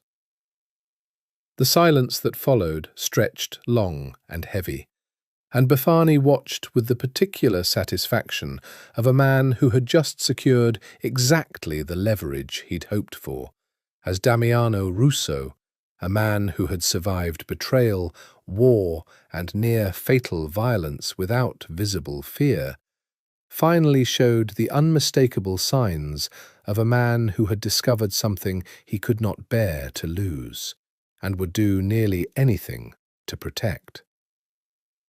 "The arrangement continues," Damiano said finally, his voice carrying a controlled fury that promised future reckoning even as he conceded present defeat. "But know this, Cardinal. If any harm comes to Elena because of what you know, I will burn your entire career to the ground, regardless of what it costs me. Are we clear?" "Perfectly clear," Bafani said, rising from the table with the satisfied air of a man whose business had concluded exactly as he'd hoped. "I trust we understand each other, Mr. Russo. I have no interest in harming the young woman. I have only interest in ensuring the arrangement that has served us all so well continues uninterrupted. As long as that remains true, her secret remains safe with me." He left Damiano alone at the table, the younger man's hands clenched into fists that betrayed the violence simmering just beneath his careful composure, and felt, walking back toward his waiting car, the particular satisfaction of a man who had just secured his future through the simple, ruthless application of someone else's love. The week before her final vows, Elena found herself standing in the convent's small chapel long after evening prayers had ended, alone in the candle-lit quiet, staring up at the worn fresco of the Annunciation that had watched over Santa Lucia's congregants for centuries. She had not heard from Damiano since his departure, had received no word, no message, nothing beyond Mother Superior's second-hand confirmation that he had survived his return to the underworld he'd been born into. The silence had been its own particular torment. Not because she'd expected him to break it, given everything circumstance demanded of them both, but because the absence of any word left her alone with questions she had no way of resolving. Had what happened between them been real, or had it simply been the particular intimacy of crisis, the kind that frequently mistook itself for love and faded the moment ordinary life reasserted itself? Had he thought of her at all in the weeks since his departure? Or had the demands of reclaiming his empire pushed the memory of a wounded interlude beneath a convent into some forgotten corner of his mind? She did not know, and the not knowing had become its own particular prayer, repeated nightly without resolution. Let me understand my own heart before I bind it forever to something else. You're praying very hard about something, came a voice from the chapel's entrance, and Elena turned to find Mother Superior watching her with the particular gentle concern that had characterized their relationship since the discovery weeks before. I'm trying to find certainty, Elena admitted. It hasn't been particularly cooperative. Mother Superior moved to sit beside her in the chapel's front pew, both women's eyes drawn upward toward the fresco's depiction of an angel delivering impossible news to a young woman who had no way of knowing in that moment the full magnitude of what her acceptance would demand of her. I've been thinking about Mary often these past weeks, Mother Superior said quietly, about the particular courage required to say yes to something so far beyond ordinary comprehension without any certainty of how the story would unfold. That's different, Elena said. She said yes to God's will. I'm trying to determine if my own will and God's will have ever actually aligned, or if I've simply mistaken one for the other my entire life. Perhaps, Mother Superior offered carefully, the two questions aren't as different as they appear. Perhaps determining your own true will is itself a form of discerning God's intention for you, rather than separate from it. Elena was quiet for a long moment, turning the thought over. Mother, may I ask you something difficult? Of course. Have you ever loved someone? Before you took your own vows, I mean. Someone whose absence felt like its own particular grief, even years later. Something shifted across Mother Superior's weathered features. Old memory, carefully banked but not entirely extinguished. Yes, she said simply. There was a young man, before I entered religious life.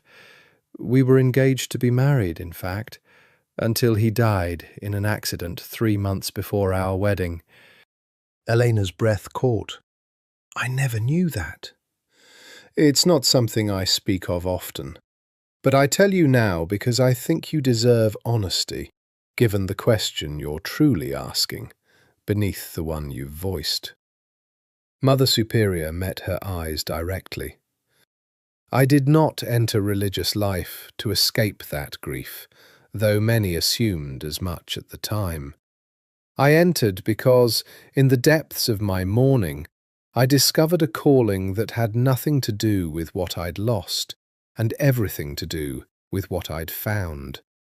A particular peace, a particular purpose, that existed independent of whether my heart had previously belonged to someone else. How did you know the difference between escaping grief and genuinely finding calling? Time, Mother Superior said simply. I gave myself years before I took my own vows, Elena. Years to grieve fully, to test whether the calling I felt would survive once the rawness of loss had faded into ordinary sorrow. It did. The peace I found in religious life proved durable, not because I'd successfully escaped my grief, but because the calling itself had nothing to do with escape at all. And if my own calling hasn't yet been tested by time, if everything has happened so quickly that I genuinely don't know whether what I feel for the convent is true calling or simply familiar comfort, and what I feel for— Elena stopped herself, unable to fully voice his name even now. For Damiano Russo, Mother Superior finished gently, and Elena flinched at hearing the name spoken aloud in the chapel's sacred quiet. Elena, I think you already know what I'm going to suggest, given everything we've discussed these past weeks. You think I should delay the vows? I think, Mother Superior said carefully, that taking vows you cannot fully commit to with absolute clarity does a disservice not just to yourself, but to the sacrament itself. I think 6 weeks of crisis and revelation, however significant, may not provide sufficient distance to determine whether what you're feeling represents lasting calling or simply circumstance disguised as certainty. I would rather see you delay, take the time you genuinely need, than rush toward a vow you might spend the rest of your life questioning. The suggestion, gentle as it was offered, struck Elena with the force of revelation she hadn't expected, not because it surprised her, but because some part of her had been waiting, for weeks now, for someone with sufficient authority and care to give her permission to admit what she already suspected. She was not ready, might never be entirely certain, and forcing certainty into existence through sheer force of will would only postpone a reckoning that deserved more honesty than that. I need to think, Elena said finally, her voice thick with the particular exhaustion of unresolved truth finally surfacing. I need to think very carefully about what I actually want, free from fear, free from obligation, free from everything except my own honest heart. Take the time you need, Mother Superior said, rising and pressing a gentle kiss to the top of Elena's head, the maternal gesture carrying more comfort than any words could have offered. Whatever you decide, child, know that you are loved here regardless. That has never been, and will never be, conditional on the particular shape your devotion eventually takes. Elena remained alone in the chapel long after Mother Superior departed, staring up at the ancient fresco, feeling for the first time in weeks something close to clarity beginning to surface through the fog of doubt and grief. Not certainty about her ultimate decision, but certainty, finally, that she owed herself the honesty of genuinely choosing, rather than simply inheriting a path she'd never truly tested against the full weight of her own heart's desires. Damiano had kept his distance from Santa Lucia for nearly 2 months, honouring the dangerous calculus of Befani's leverage, understanding that any visible connection between himself and the convent risked exposing exactly the secret he'd promised to protect. But the discipline that had served him through every previous crisis in his life began, in the weeks approaching Elena's final vows, to fray beyond his ability to maintain it. He told himself he was simply checking in, ensuring no further threats had materialized around the convent's grounds, that his interest remained purely strategic rather than personal. He told himself this while driving towards Santa Lucia's familiar gravel road on a grey Tuesday afternoon, while parking his car at a discreet distance and approaching the convent's grounds through the same wooded path he'd used countless times during his recovery.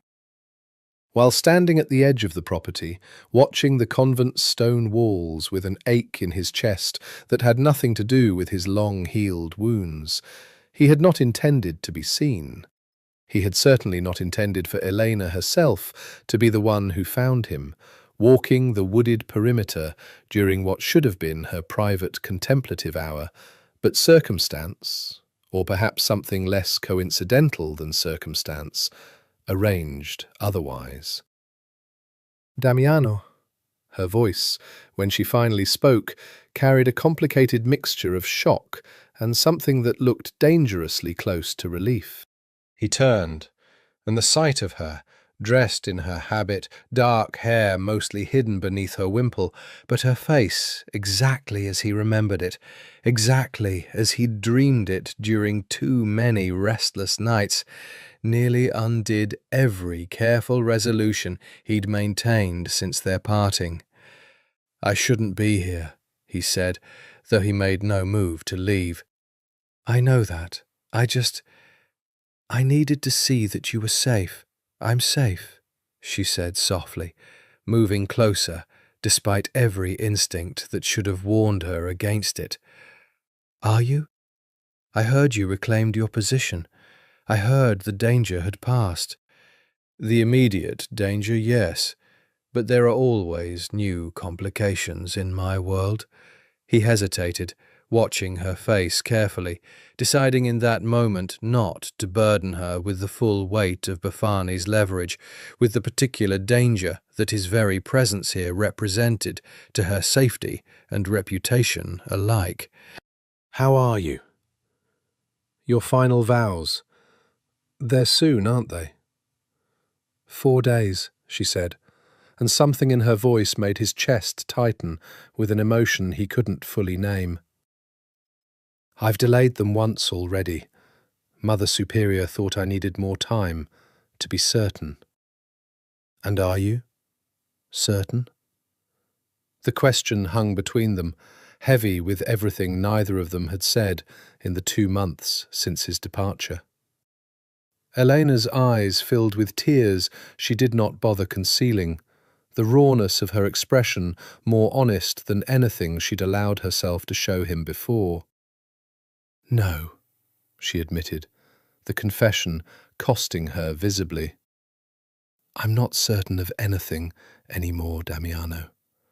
Not since you came into my life and showed me how much uncertainty I'd been carrying without ever acknowledging it. I've prayed every single day for clarity.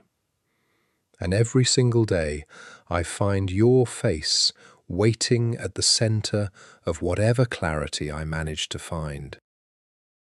He closed the distance between them before either of them could think better of it, his hands cupping her face with a tenderness that belied every violent instinct he'd built his entire life around. "I've thought about you every day too," he confessed, the admission tearing loose something he'd kept carefully restrained for 2 months. "I told myself it would fade. I told myself the connection between us was just circumstance, just crisis dressed up as something deeper. It hasn't faded, Elena. If anything, it's grown sharper, more impossible to ignore the longer I've stayed away." "Then why did you stay away?" The question carried genuine hurt beneath its surface. 2 months, Damiano, not a single word." He hesitated, the weight of Bafani's threat pressing against his desire to be fully honest with her. "Because staying away was the only way I knew to protect you," he said finally, choosing partial truth over the full danger he couldn't yet reveal. "My world is dangerous, Elena. The men who hunted me, the enemies I've made reclaiming my position, any connection to you puts you at risk. I have no right to ask you to bear." "And yet here you are," she said softly, "risking exactly that, simply by standing in this clearing with me now." "I couldn't stay away any longer," he admitted. "I told myself I could, that discipline would win out over whatever this is between us. I was wrong. 2 months of staying away taught me only that distance doesn't diminish what I feel for you, Elena. It only makes the wanting sharper." She closed her eyes, leaning into his touch with a vulnerability that nearly broke his careful control entirely. "I'm supposed to take my final vows in 4 days," she whispered. "I'm supposed to bind myself to God forever, and all I can think about is the particular weight of your hands against my face, the sound of your voice, the way you make me question everything I've spent 18 years believing about my own heart's true direction." "Don't take the vows," he said, the words escaping before he could fully consider their wisdom. "Not because of me, or not only because of me, but because you deserve to choose your life freely, without the particular pressure of inherited obligation clouding your judgment. Take more time. Test your calling against genuine freedom, not against fear of disappointing everyone who's invested in your devotion. And if I take that time and discover my calling remains true regardless, then I'll have lost you to something genuinely greater than myself," he said, his voice rough with an honesty that cost him considerably to offer. "And as much as that would destroy me, Helena, I'd rather lose you to genuine calling than win you through fear or obligation disguised as devotion." She opened her eyes, meeting his gaze with an intensity that seemed to see straight through every careful wall he'd built around his heart since childhood. "That's the most selfless thing you've ever said to me," she murmured. "I didn't know you had it in you." "Neither did I," he admitted. "Apparently you bring out depths I didn't know existed." They stood together in the wooded clearing for a long moment, neither willing to be the first to break the fragile connection between them, both understanding with painful clarity that whatever happened next would shape not just their own futures, but the precarious balance of secrets and danger surrounding them both. Neither of them yet knew that their conversation, conducted in what they'd believed was perfect privacy, had been observed from a distance by eyes belonging to one of Salvatore Greco's former associates, a man now eager to sell whatever information might restore his standing with whichever power proved most generous, regardless of the devastating cost that information might exact on two people who had finally, after months of careful denial, allowed themselves to speak the truth of what they felt. The information reached Pope Adrian VII 3 days before his daughter's scheduled final vows, delivered through channels that bypassed Cardinal Befani's careful control entirely. A journalist with a reputation for uncovering Vatican scandals, who had purchased the photograph from Salvatore's opportunistic former associate, and now sought confirmation before publishing a story that would shake the church to its foundations. Adrian read the brief, accompanied by a grainy but unmistakable photograph of his daughter and a man he recognized, after a moment's horrified research, as Damiano Russo, head of one of the city's most notorious crime families, standing close together in what was unmistakably an intimate conversation, in a wooded clearing near Santa Lucia's grounds, and felt the particular vertigo of a man whose careful world had just shifted beneath his feet entirely. He called Santa Lucia immediately, his voice carrying none of his usual measured calm when Mother Superior answered. "I need to speak with my daughter," he said without preamble, "now, if possible, and I need you to tell me, honestly, everything you know about her connection to a man named Damiano Russo." Mother Superior's careful silence, before she finally began explaining the events of the past months, told Adrian everything he needed to know about the gravity of what he was about to confront. Elena arrived at the small office reserved for video calls within the hour, her face pale with dread the moment she saw her father's expression on the screen, an expression she had never witnessed before in 18 years of knowing him, carrying none of the warmth she associated with their relationship, only a profound, exhausted concern. "Elena," he said, his voice carefully controlled despite the visible strain beneath it, "I need you to tell me the truth, all of it, about Damiano Russo." She told him everything: the warehouse purge, the wounded man in the cellar chamber, the weeks of secret care that had grown into something neither of them had anticipated or sought, the impossible feelings that had nearly derailed her entire life's calling. She told him about Mother Superior's discovery, about the delayed vows, about the conversation in the wooded clearing days before that had apparently been photographed by someone with malicious intent. Adrian listened in silence, his expression cycling through shock, grief, and something that looked, by the conversation's end, almost like helpless sorrow. "Elena," he said finally, "do you understand what's about to happen?" A journalist has this information, a photograph. Within days, possibly hours, this story will become public.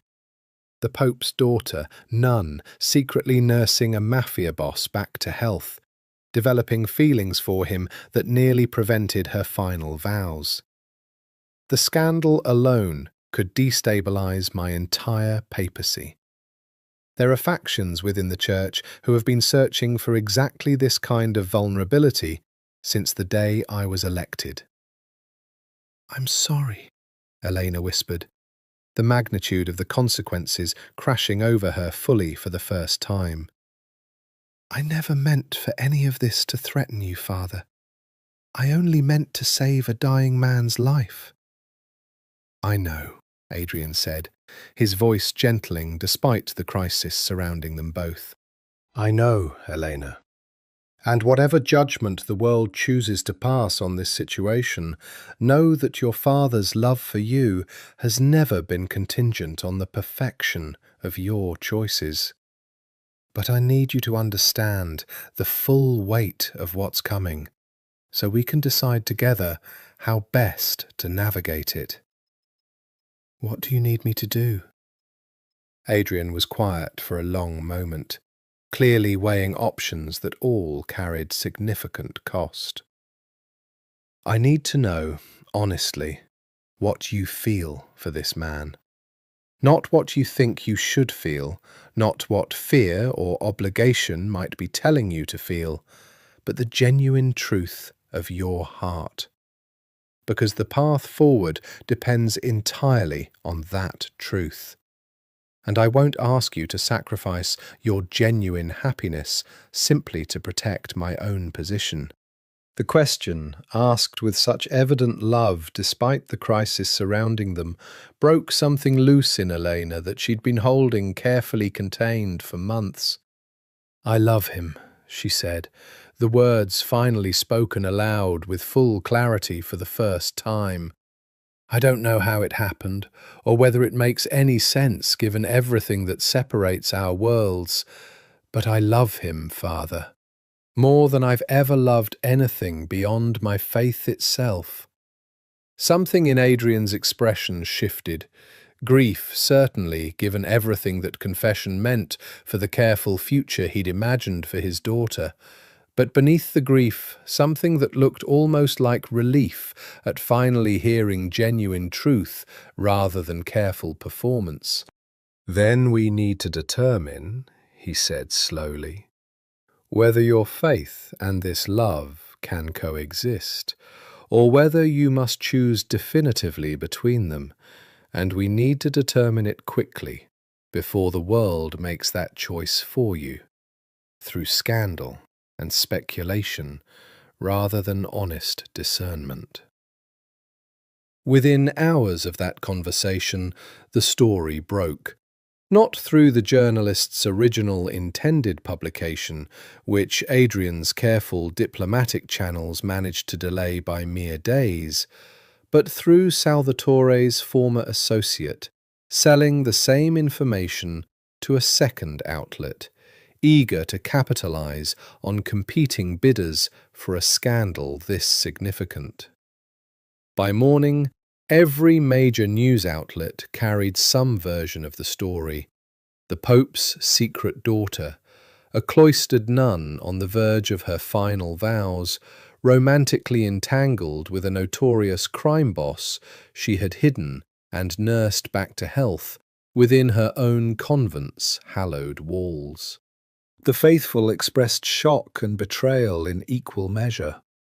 The Church's more conservative factions called for immediate, severe consequences, and somewhere in the chaos of a scandal exploding across every available media channel, Damiano Russo received word of the exposure through his own network, understanding immediately the full danger now facing both himself and the woman he loved more than he'd believed himself capable of loving anyone.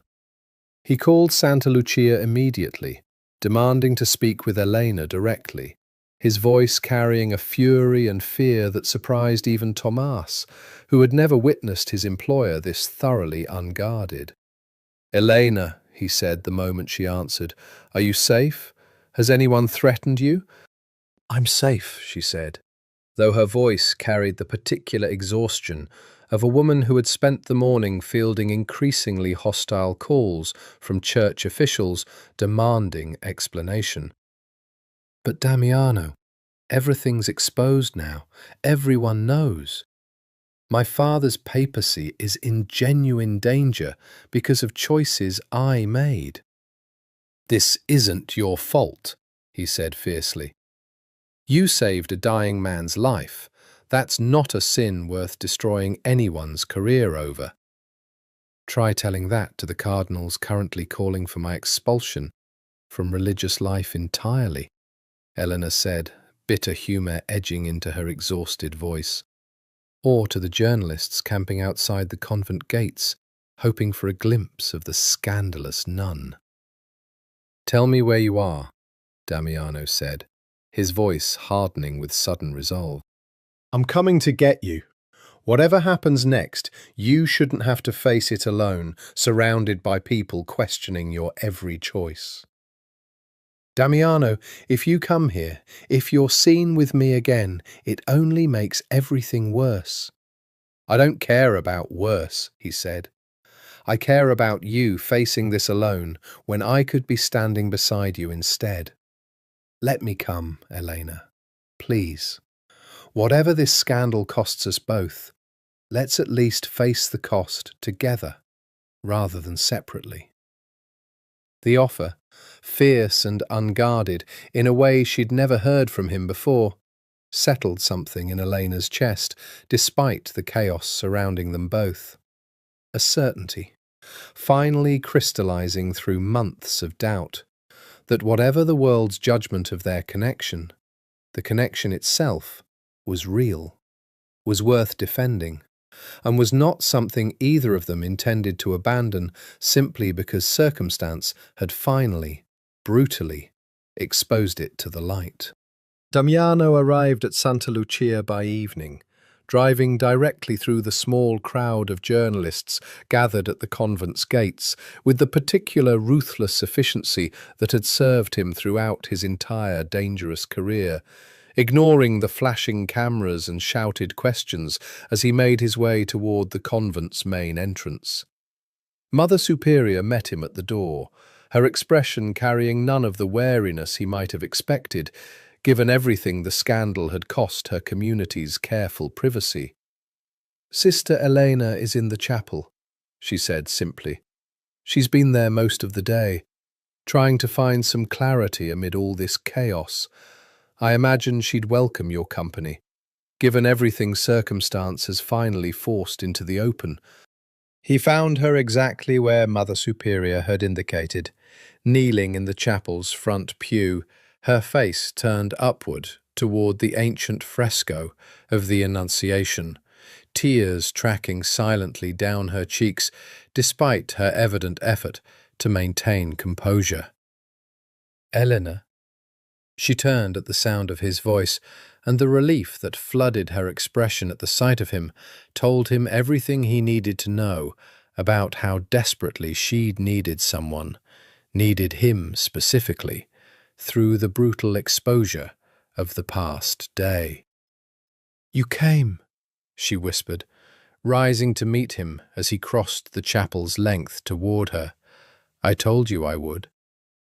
He gathered her into his arms, feeling the particular tremor of exhausted grief running through her body, holding her with a tenderness that felt, in this sacred space, almost like its own form of prayer. "I'm so sorry, Eleanor. Sorry this scandal has cost you so much. Sorry I couldn't protect you from the consequences of caring for me." "Don't apologize for that," she said fiercely, pulling back enough to meet his eyes. "I don't regret saving your life, Damiano. I don't regret anything that's happened between us, even now, even with everything it's cost. Even with your father's papacy at risk? Even with the church calling for your expulsion?" "Even with all of that," she confirmed, though grief shadowed her words. "I spoke with my father again, an hour ago. He's facing calls for resignation from certain factions, accusations that he's unfit to lead given his daughter's scandal. The damage is significant, Damiano. I don't know if his papacy survives this." "What does he say?" "About us. About what should happen now." Eleanor's expression carried complicated layers of grief and something that looked almost like wonder. "He says he loves me, regardless of my choices. He says he won't ask me to sacrifice genuine happiness simply to preserve his political position, even given everything currently at stake. He says—" She paused, visibly steadying herself. "He says, faith was never meant to be a cage, Damiano. He says, if what I feel for you is genuine love, rather than rebellion or confusion, then perhaps God brought us together for reasons neither of us yet fully understand, and that forcing myself into vows I cannot keep with my whole heart would dishonour the sacrament far more than honestly choosing a different path. He's giving you permission to choose me," Damiano said, something like disbelief colouring his voice. "He's giving me permission to choose myself," Elena corrected gently, "whatever that ultimately means. He's not telling me to abandon the convent for you specifically. He's telling me to finally, honestly determine what my own heart actually wants, free from every external pressure that shaped my choices since I was 8 years old." "And what does your heart want?" The question came out rough, urgent, carrying the full weight of months of careful restraint, finally giving way to honest desperation. Elena was quiet for a long moment, her eyes searching his face with an intensity that made his chest ache. "I want you," she said finally, the confession trembling but certain. "I've tried to want something else, tried to convince myself that the calling I felt before you came was more real than what I feel for you now, and I can't make myself believe it anymore. I love you, Damiano. I don't know what that means for my faith, for my relationship with God, for the entire architecture of the life I expected to live. But I know it's true. And I'm done pretending otherwise, simply because it frightens me." He kissed her then, in the chapel's sacred quiet, beneath the watchful gaze of an ancient fresco depicting an angel's impossible announcement to a young woman who had no certainty how her own story would unfold.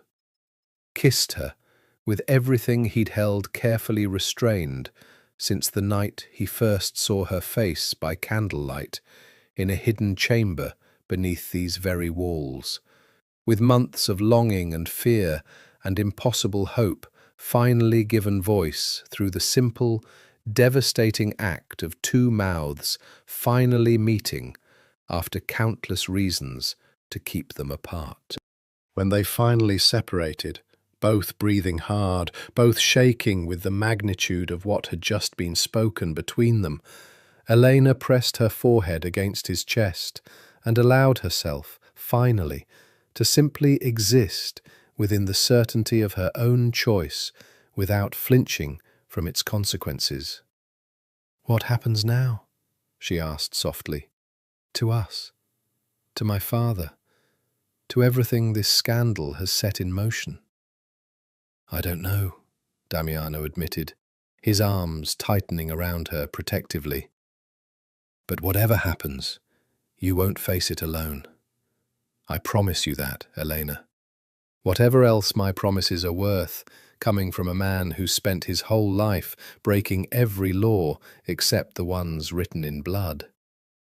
Your promises are worth everything to me," she said, "precisely because you're not a man who makes them easily. I trust the weight you give them." Their moment of fragile peace shattered within minutes as Thomas burst into the chapel with an urgency that immediately sharpened Damiano's protective instincts. "Boss, we have a problem. Bifani's people, they're moving against you. He's furious about the exposure, says you broke the agreement by being seen with her again, and he's threatening to expose everything about the financial arrangement between your family and the church, unless you make this disappear immediately." "Make what disappear?" Damiano's voice had gone cold, dangerous. "Elena? Is he threatening her?" "He's threatening everyone," Thomas said grimly. "There's worse, though. Bifani's been in contact with some of Salvatore's old associates, men who never fully accepted your return to power. He's offering to fund a new challenge to your leadership if you don't find a way to control this scandal immediately." Damiano's expression hardened into the particular cold fury Elena had witnessed only once before, during the desperate hours of his recovery when he'd spoken of Salvatore's betrayal. "Bifani's playing a dangerous game," he said quietly. "One he doesn't fully understand the stakes of." "What are you going to do?" Elena asked, fear threading through her voice, despite her attempt to remain composed. "What I should have done months ago," Damiano said, turning to face her with an expression that carried equal parts protective fury and absolute resolve. "I'm going to end this threat permanently. Not through violence, Elena, I promise you that, but through exposure of my own. Bifani's corruption, the decades of laundered funds, the arrangement that's compromised the church's integrity since before I was even born.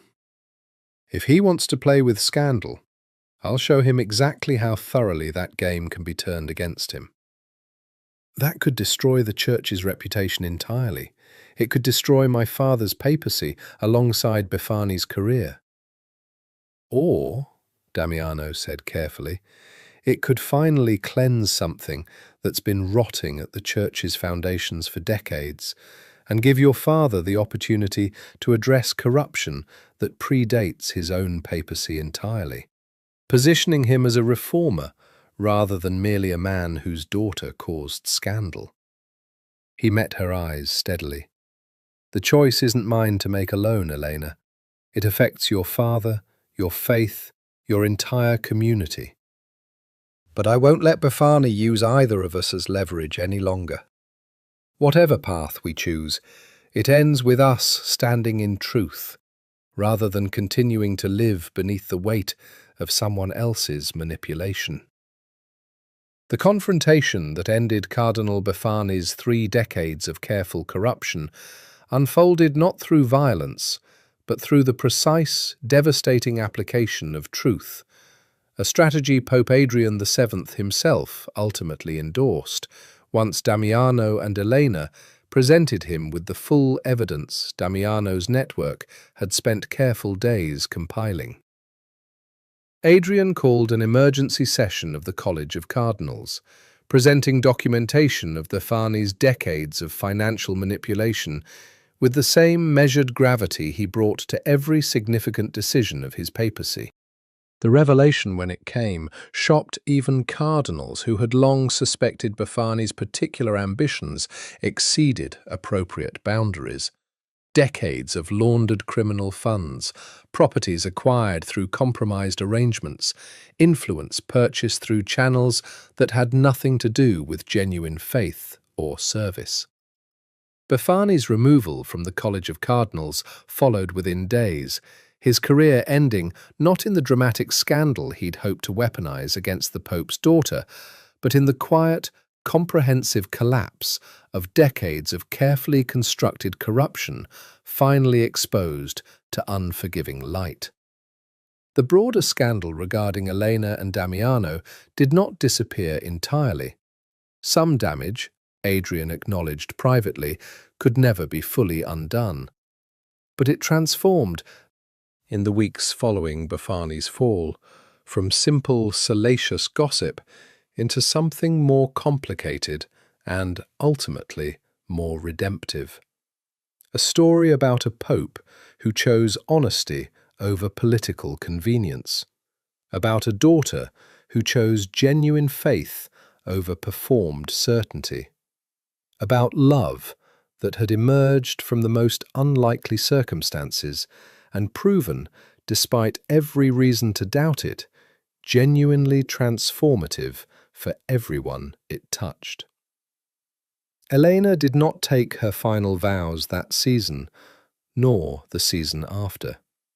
She remained at Santa Lucia for several months following the scandal's resolution, working through the complicated process of discerning what her faith actually demanded of her now that fear and inherited obligation no longer clouded the question.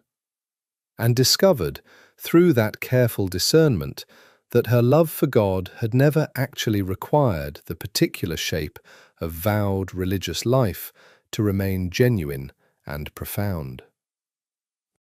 "I think," she told Damiano during one of his now frequent visits to Santa Lucia's grounds, no longer conducted in secret, but with the cautious blessing of both Mother Superior and her father, "that I can serve God fully without becoming a nun.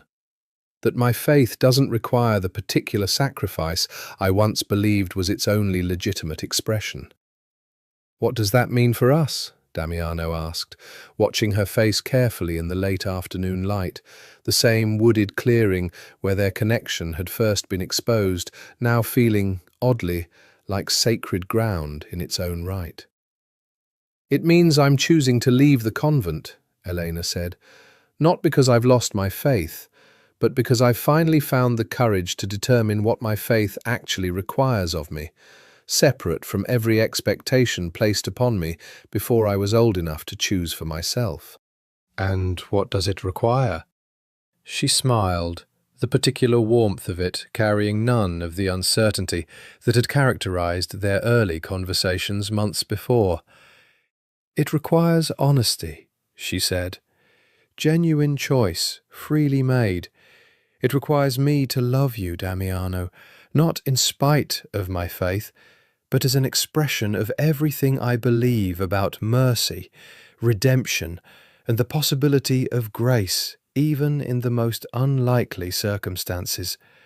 He kissed her then, in the same clearing where everything had nearly fallen apart months before, with a tenderness that carried none of the desperate urgency of their earlier encounters, only the steady, certain warmth of two people who had finally chosen each other freely, without the shadow of secrecy or fear darkening the choice.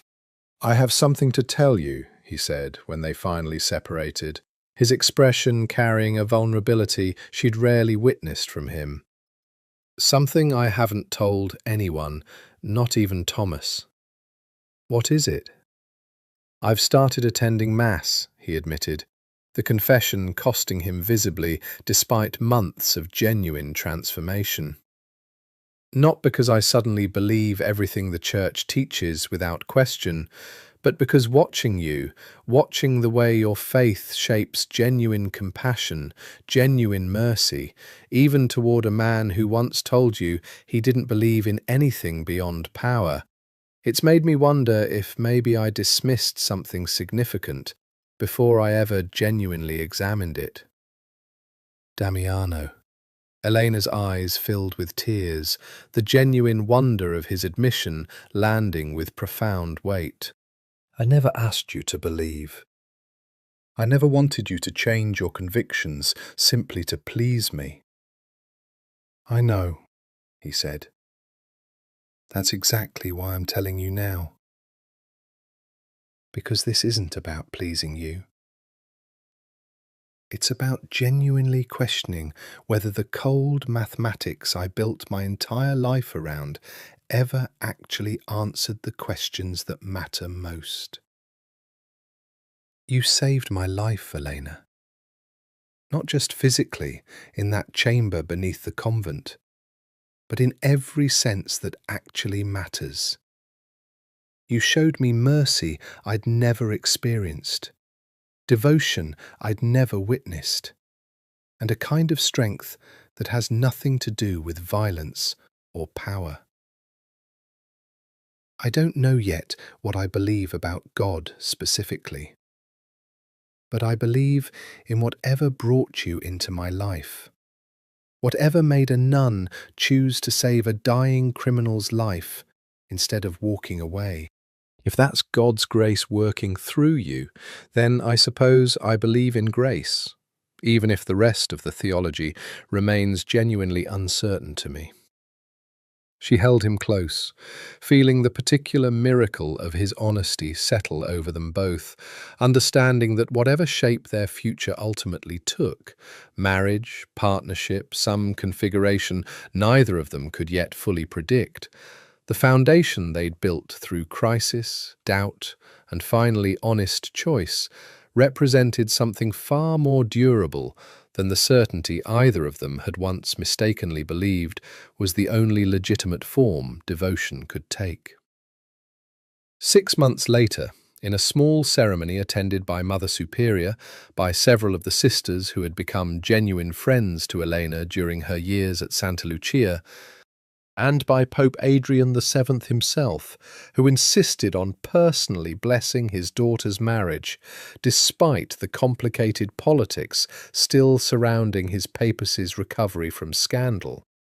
Elena Moretti married Damiano Russo in the same small chapel where they had first kissed, beneath the same ancient fresco of the Annunciation that had witnessed every stage of their impossible journey from stranger to saviour to genuine, freely chosen love. Damiano had, by then, begun the slow, complicated process of transforming his family's enterprises toward legitimate business interests, a transition Tomas managed with careful pragmatism, while Damiano himself devoted increasing attention to charitable work that Elena had gently, persistently encouraged, work that included, with a particular symmetry neither of them found accidental, significant funding for Santa Lucia's continued operation, and a foundation dedicated to supporting women who had survived violence within the very criminal world Damiano had once ruled absolutely. He had not become a saint, would likely never fully shed the particular hardness that decades of violence had carved into his character. But standing in that small chapel, watching Elena walk toward him in simple white rather than her familiar black habit, her dark eyes bright with a certainty that had finally, genuinely become her own rather than inherited from anyone else's expectations, Damiano Russo understood, with absolute clarity, that he had found something in that hidden chamber beneath Santa Lucia far more valuable than mere survival. He had found redemption, not through doctrine or vows, but through the simple, devastating mercy of a woman who had looked at a dying, blasphemous criminal and chosen, against every reasonable instinct, to save him anyway, and in doing so, had saved far more than his physical life. She had shown him, through months of patient honesty and fierce, unwavering compassion, that even the most hardened sinner remained capable of genuine transformation, that even the coldest mathematics of power and survival could yield, eventually, to something far more powerful. Love, freely given, freely chosen, and freely returned. "I love you," he whispered, as she reached him at the altar, the words carrying none of the calculated caution that had governed every previous relationship in his violent, careful life. "Beyond anything I thought myself capable of feeling.